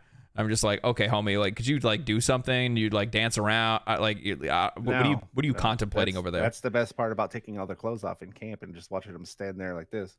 Yeah. I guess they also fixed a bug where like certain story triggers would happen and it would prioritize other characters instead of your character. So they took care of that. So that's good. And then let's see here. So you know what that probably is? That's probably like if you're controlling, I know exactly what it is. What would end up happening is think of the hag. When you take her down, you get her to 1 HP, and she just goes to talk to whoever's the closest to her. Yeah. Even though my character is a bard with max charisma, and I'd probably be able to win the rolls. That's the whole reason I brought them there in the first place, to get that hair. But I can't, because they chose to talk to my barbarian. You know what I mean? So like it's one of those. Stick is good. Yeah, it's one of those things. Just a ton of different like fixes and bug fixes and stuff like that. Mostly. a bunch of UI stuff. They've been working on a lot. I mean, an absolute truckload of quality of life stuff.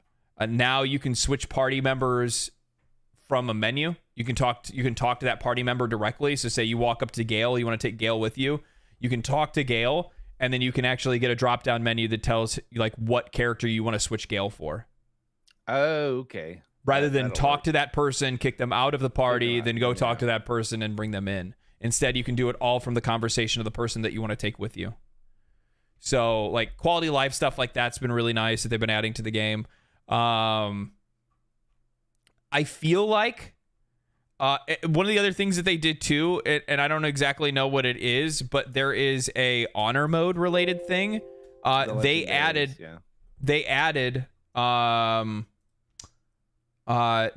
new legendary actions to a couple of enemies. Yeah. So that's pretty cool. I'm a big fan of that. So that's pretty cool. Yeah, they turned the shambling thing that, the root monster in Act 2. Yeah. The big root monster. Yeah. They turned him into an actual legendary action boss. Well, that's kind of cool. Yeah. Go ahead. How far off do you think we're gonna see a definitive edition of this game? How definitive? Yeah. Probably next year. Next year. Maybe. Yeah. Chances are, because here's the thing. I want people to keep this in mind, okay? When Larian releases a Baldur's Gate 3 Definitive Edition, that is a free DLC upgrade for anybody that already owns Baldur's Gate 3. But they are just going to get rid of the original versions of Baldur's Gate 3 and then sell a Definitive Edition instead of that. So you won't be able to. I think you'll still have the option to buy it. Maybe they make it for a cheaper. Probably not, to be honest. Can you even buy? I can even buy Divinity Original Sin without Definitive Edition. I don't think you can anymore. No. So yeah, chances are it's probably going to be in like a year at most. But for the most part, the thing is that like I'm looking at their patches now, and I think that their patches are starting to get a little bit thinner. Yeah. This isn't as super chat from Bitmouse. 5 Canadian, not far from 50K. Told you, bro. Have a beer on me. Cheers. Thank you. I will, actually. I'll have one tonight. Thank you. Really appreciate that. Yeah, we are super close to 50K, which is crazy. Absolutely crazy. If I can pump out this month, if I can hit this month hard, man, it'd feel real good to hit 50K. The objective is to hit 100K this year. Get the silver play button. I'll put it like right back here. Or I'll just wear it around my neck. No, you need to put it right above your guitars. Right. That's what. Yeah. Put it over there somewhere. Yeah. So, yeah, I think that their updates are starting to get a little bit lighter, which is good. I think they need to kind of pull off the gas a little bit because they're going to start working on their next game. Yeah, their next game. They're going to start working on their next game, which is going to be a space game with first-person lightsabers. I'm just throwing shit out there. Divinity Star Original Gate. Wait a minute. Wait a minute. Guys, hear me out. What if they are making a Stargate CRPG? You know what, dude? I fucking love Stargate, and fuck you for even like you're joking, right? No, I'm not joking. Stargate's dude, the shit. Fucking loves me some Stargate. Stargate was the shit. Great. Are you kidding me? Do you have any idea how much I used to watch the Sci-Fi Channel? Like that was like the only, like it was Sci-Fi Channel and then Cartoon Network for Adult Swim. Like that was it. That's all I ever used to watch. That's God, I used to love that stuff. stuff. Kind of brilliant if you think about it, because you could literally have your home base, right? Be the military facility, and then you just go through the gate to these other planets. Genius, bro. Hey, you better call the patent office right now, bro. I'm just saying. You know what? I'm also super excited for the Dune MMO that they announced like 2 years. Don't look at me like that. 2 years ago. That I think it's going to be pretty dope. Sorry. Did you see the popcorn buckets for Dune 2? Yeah. Yeah, I saw them. I saw them. Yeah. They're also on Rule 34 now. Jesus. So the funny thing is, like, every time I hear like new MMO, immediately I'm just like sleep. Yeah. Like, okay, yeah, all right. Like, I mean, I hate to say it, but like, it is gonna take an absolute behemoth, an absolute like legendary game to come in and actually be able to steal Gain some headspace and gain some headspace in the MMO market space. Because here's the thing, you have to steal people from Final Fantasy XIV and World of Warcraft. Yeah, you have to. Yep. That's it. That's period. It's not like, oh, there's this other group of people that would be playing an MMO right now. No, that's not what it is. I mean, don't get me wrong. I think there is a younger audience that's out there that would play a really good MMO if it released. But I mean, it's going to take an absolute fucking monster of a game to pull it off. I don't know, man. Do you really think that like Ashes of Creation is going to like? What do you think Ashes of Creation's actually going to do? Like, realistically, like let's be realistic. Okay, so this is such a cop out on the fence answer. It's going to do. I think it's going to do either worse than New World or just above it. That's actually a hot take. So that's what I think is going to happen with it. I think better than New World. I think New World's a bad case to use. If I would actually say Guild Wars. I would say it's probably going to get like is fairly popular though. Yeah, I think it's going to be fairly popular. I don't think it's going to be a massive, huge sweep the fucking country, sweep the world MMO. But I think it could probably, if it's developed correctly and it plays as intended. Oh fuck, I forgot about the Riot MMO. Yeah, that also widely depends on how good Riot is at making games outside of the game that they've been making, right? Because like the thing is like like the Riot Forge games didn't do well. No, but I don't think it was because they were bad games. I don't think it was because they were bad games. So I don't know. But I mean, who's to say like whenever one comes out? Well, Guild Wars 2 does well. But I think that Guild Wars 2, I think that Ashes of Creation can probably, take on Guild Wars 2. I just think it's maybe Black Desert area of popularity is what I think is going to happen. Black Desert's huge. Yeah. I think Black Desert might be bigger than Guild Wars 2. Might be bigger than like Final Fantasy, I think. It might be bigger than everything. Yeah. At least the butts are. I'm going to talk to Murderous Mushroom. I think he said he was 47 years old. And he made a comment about as the years go by, games get worse, not better. And that is unnecessarily false. Because what's happened is guys, you're in my age who started gaming. We just did this. We did this. Well, the market is getting younger and younger than we are, so they're not making the same type of games that we want to play. Your game taste changes as you age. Like I used to play a lot of first person shooters. I used to play a lot of sports games, racing games, and stuff like that. But as it goes by, I like to play games where I get to sit and think more than I have to react. And so games are they're starting to make games towards a younger audience. And I'm not saying like for children. I'm just saying for like the teens and 20s people and 30s people.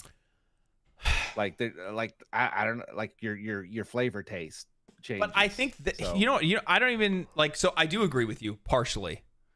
I 100% actually. I do agree with the part that your tastes have evolved, and that less games are made for your specific tastes. Yeah, boomer gamers. Yeah. It's not even boomer gamers. No, it's just in general, like it's just the natural evolution of a gamer, right? Because like as an example, like Mario, is that a 47-year-old gamer game or is that a kids game? Well, I mean, you got outliers that could be both. Right. Yeah, but you get the outlier nostalgia, of nostalgia versus, Yeah. So that's like a nostalgia chase, but you get what I'm saying. Like, at the time when those games came out, when I was a kid, right, when I was playing Mario and stuff like that, those games were marketed for me at my age. Yeah. The thing is that on the other end of that spectrum, how many games back then were being marketed and made for 47-year-olds? Probably not very many. Not very many. Right? And why is that? Because there's probably less of them buying games. Yeah. They're buying games, but they're buying games for their kids. For the kids, right? Yeah. So that dynamic has shifted over the years where now those kids that grew up playing video games are still playing them as adults and are still interested in them, interested in the industry, interested in all that kind of stuff. However, I do think that largely speaking, the industry has failed to adapt to the fact that there are older audiences to make games for, and they're still focused in between the brackets of made for kids and 16 to 22, right? Yeah. So then the other spectrum of that isn't getting pulled in. And I think a really good example of a game that kind of bridges that is Baldur's Gate 3, because it does kind of bridge across all of those gaps, except for the kids, obviously. I mean, unless you're trying to teach them about the birds and the bees, they can learn that way. But with that said, I don't think that, that's a really nuanced, interesting topic to discuss because, your tastes just evolve. Yeah. It's not that there's no good games. It's also that you're probably looking for the same experiences from games that you used to get. Yeah. And you don't get it anymore, right? Yeah. Because I'm just using this again as an example. If I'm nostalgia chasing, very few games do a good job of continually evolving in a way that makes them still enjoyable to play. I think Zelda does a fantastic job at it. Yeah. Zelda has widely been one of those games that I have loved since I was a kid, and I still love today. And they still play, and they still fit perfectly into the mindset or into the tastes that I have right now. Other games, not so much. Not so much. Not so much. Pal World Go. God, you want to piss Nintendo off? Pal World Go, do it. My God. My God. So yeah. Largely, that's where I kind of sit with that. So, hold on before we do the questions. I did see it's kind of an interesting read. I can link it in the Discord if people are interested. That PS5 or Sony they canceled the Ronin release in South Korea.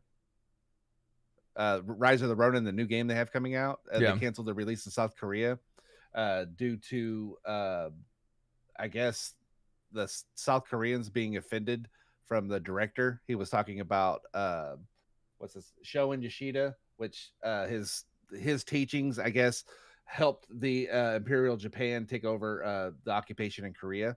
So he was just talking about how he was like a philosopher, blah blah blah, and it I guess it's still a sore subject. I just thought that was super interesting that is still a thing. You know what I mean? Like for the people of South Korea for them to be so upset and offended that Sony just canceled the game coming out there. That's kind of crazy. Yeah, that is kind of wild. That's kind of wild. Anyway, so this is the point in the show where we've broke past the 1 hour or the 2 hour mark. Sorry. So usually at this part of the show, this is when we start taking your guys' questions. If there's something specific you would like to ask us, either about something that's going on in the news right now with games, or just something personally you want to ask us, like why Mark is vibrating. I have anxiety and I vibrate. Yeah, that makes sense.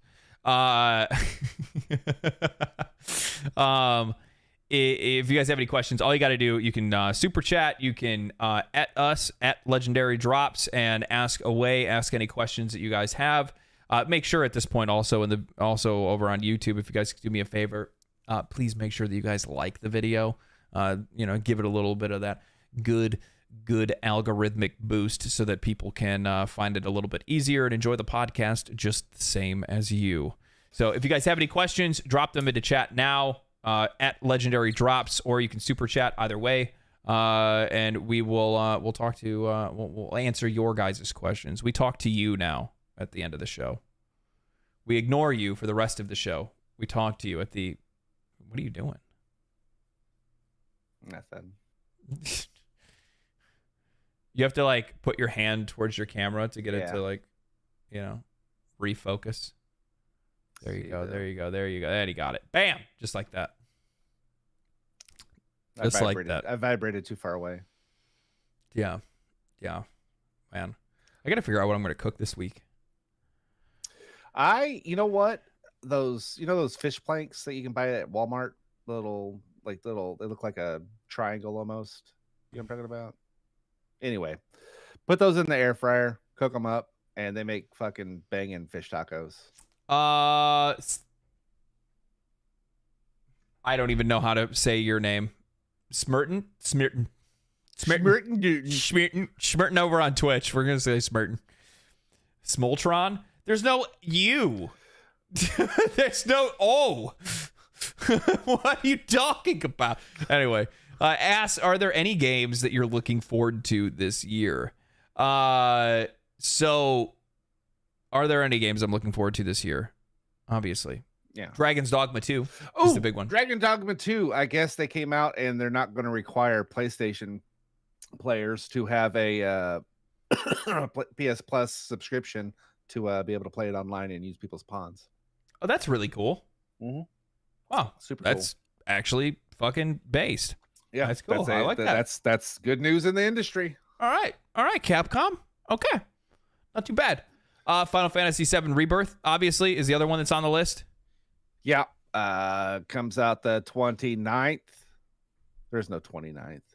Yeah, so I'm literally going to be able to have a week of degenning last Epoch. Well, I mean, I'll probably have 2 weeks, to be honest with you, because I'll get the game, and then yeah. I mean, yeah. Well, so part of me was like, when I saw that the exclusivity for Final Fantasy VII Rebirth is actually only until May, I was like, well, I could just wait and play it on PC, and then I was like, but I got a gift card for PlayStation, so I'm gonna use it. Use it. It was a Christmas gift. Christmas gift. Also, Black Myth Wukong. Yeah, that looks kind of cool. But that one, I'm kind of tentative. Like, who knows? Like the trailers look good, but we've also seen games that had great trailers and didn't deliver. The day before. Well, that's a really crazy wild edge case, but I'm just saying in general, we've seen games that had good cutscenes and stuff or good trailers and still didn't really deliver. Because I mean, keep in mind that's for sales purposes, right? They're showing you the best parts of the game. It's not until we get to learn the worst parts that we know whether or not we like it. Let's see. Raphael asks, what indie game are you guys looking forward to for this year? I have no clue. I need to play. I have it. I bought it because actually a viewer bought me the game because I'm poor. So somebody donated money in one of the streams and said, please play this game. And so I went and bought it like I told them I would. And I bought Unforetold Witchstone. Yeah. CRPG. It's got mixed reviews right now, so who knows? But it's early access, so I'm probably gonna give that one a shot. So I'm looking forward to some more CRPGs, indie CRPGs that start popping up. That's definitely something I'm looking forward to for sure. Nightingale out in 2 days looks interesting. Yeah, I know everybody keeps messaging me about Nightingale, but I think Nightingale is gonna be one that I might have to. At one point I have to pick one of these games to not play. Yeah. Like to give myself a break. Because like right now there's just like too many games on my fucking radar. And the problem is too is that especially when we're talking about survival games, like guys, that's a whole fucking thing. That's a whole thing. Like I can only play so many of these games. Yeah. Like I realize why YouTubers have like very specific genres that they focus on because there's just way too many games to play. Yeah, and I've gotten to where I've just gotten really good about I can wait till I finish this before I jump into something out, because all I'm doing, and I think I'd say this about the whole community, all we're doing is we're cheating ourselves out of the experience that we have with that game, because we're not even finishing games before the next one comes out to jump on it. You know what I mean? So I've just gotten like with Enshrouded, I didn't go to Enshrouded until I felt like I finished Pal World. You know what I mean? And so there we are. Yeah. Mike Chua over on YouTube asks, speaking of Capcom, what are your thoughts on the modding situation? Largely speaking, because that's what I do. I speak large. I'm not a modder. So personally, I don't really have I don't have a whole lot of dog in that fight. However, one of the things that I don't like is seeing that Capcom was basically copyright striking people's YouTube channels for modding or showing off mods in their games, in their gameplay and stuff. I know that there was like they were going after speedrunners, all kinds of different people. That kind of stuff, not a huge fan. However, you know, when it comes to their IPs, you know, I don't know, man. It's a really complex issue. It's a really complex issue when we're talking about like how much they can and can't protect their IP. Because like, here's the thing, like I get it from their perspective. I try to look at things on both ends. I try to be relatively balanced when I approach these kind of topics.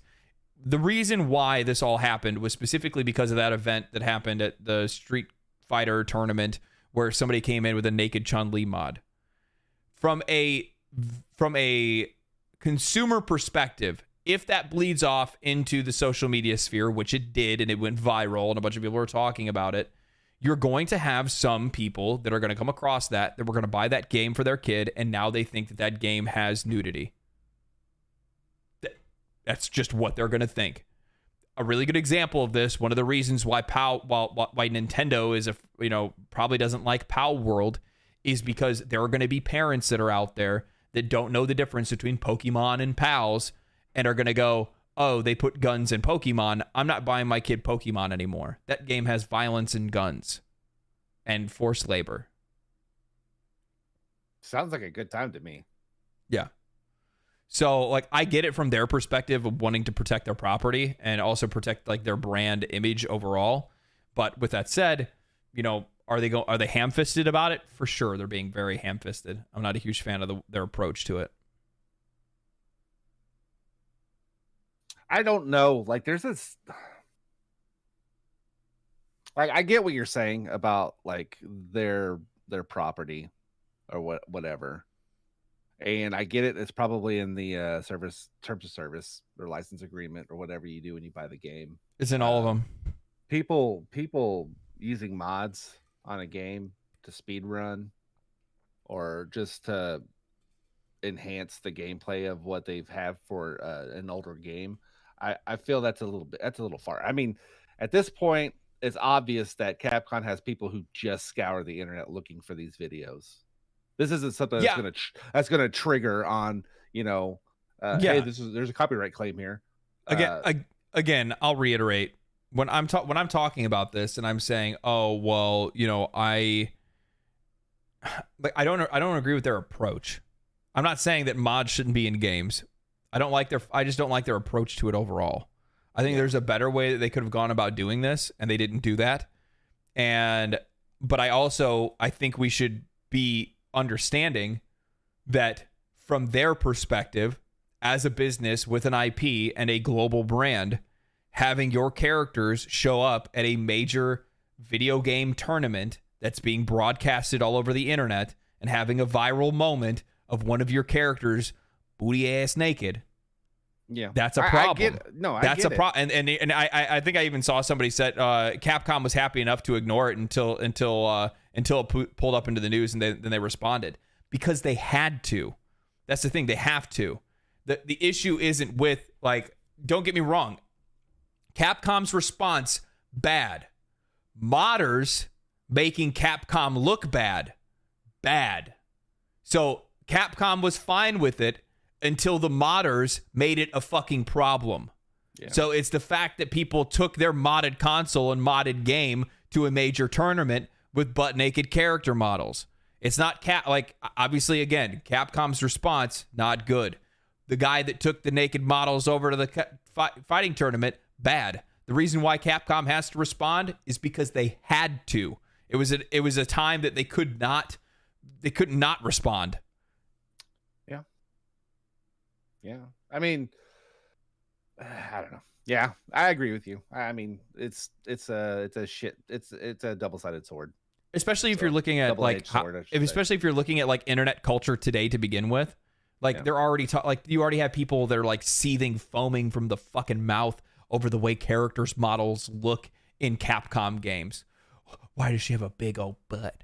Why do you always make these characters so hot? Hey, why is she only wearing underwear? Speaking of which, on PC Gamer they had an article that had about the Stellar Blade model. You know what I mean? Like in there, it's Kotaku, and they're like, "This is the actual model. This model looks nothing, absolutely nothing like the character that they made. Body, nothing, face, no. The girl they scanned? Yeah, she doesn't look anything like her. I mean, in the face she does. No. Yeah. She doesn't. No, she doesn't. I mean, not in the curves, but in the face. Yeah. Unless you're. Well, here's the problem though, Mark. You're reading Kotaku. Yeah, They could have literally. They very easily could have just. They just went on fucking Instagram and looked up Korean girl. No, they put Morgan Freeman. This is the model they used for the Stellar Blade girl. Yeah. Like this is how she really looked. Yeah, I could easily see that. Who'd they get the model for that Fable character? Oh, you didn't? Did you ever see that? Yeah, it's the actual. That is not somebody. Oh my god! It's one of the guys on the development team. Is it? It's one of the guys. Is it? What? Oh, okay. It's a self insert. It's just it's a pure like self insert. I mean, you see it all the time. There's plenty of times that you'll see like men or women, vice versa. It doesn't really matter. Whatever anybody's preference is, you'll see people self insert themselves into a character, whether it's them or not. Yeah. Gotcha. Okay. Yeah. It's a creative choice. We'll say that it's a creative choice. Yeah. Only the only the body was scanned and not the face. Yeah, and then they really pushed those proportions. Yeah, they did. Yeah.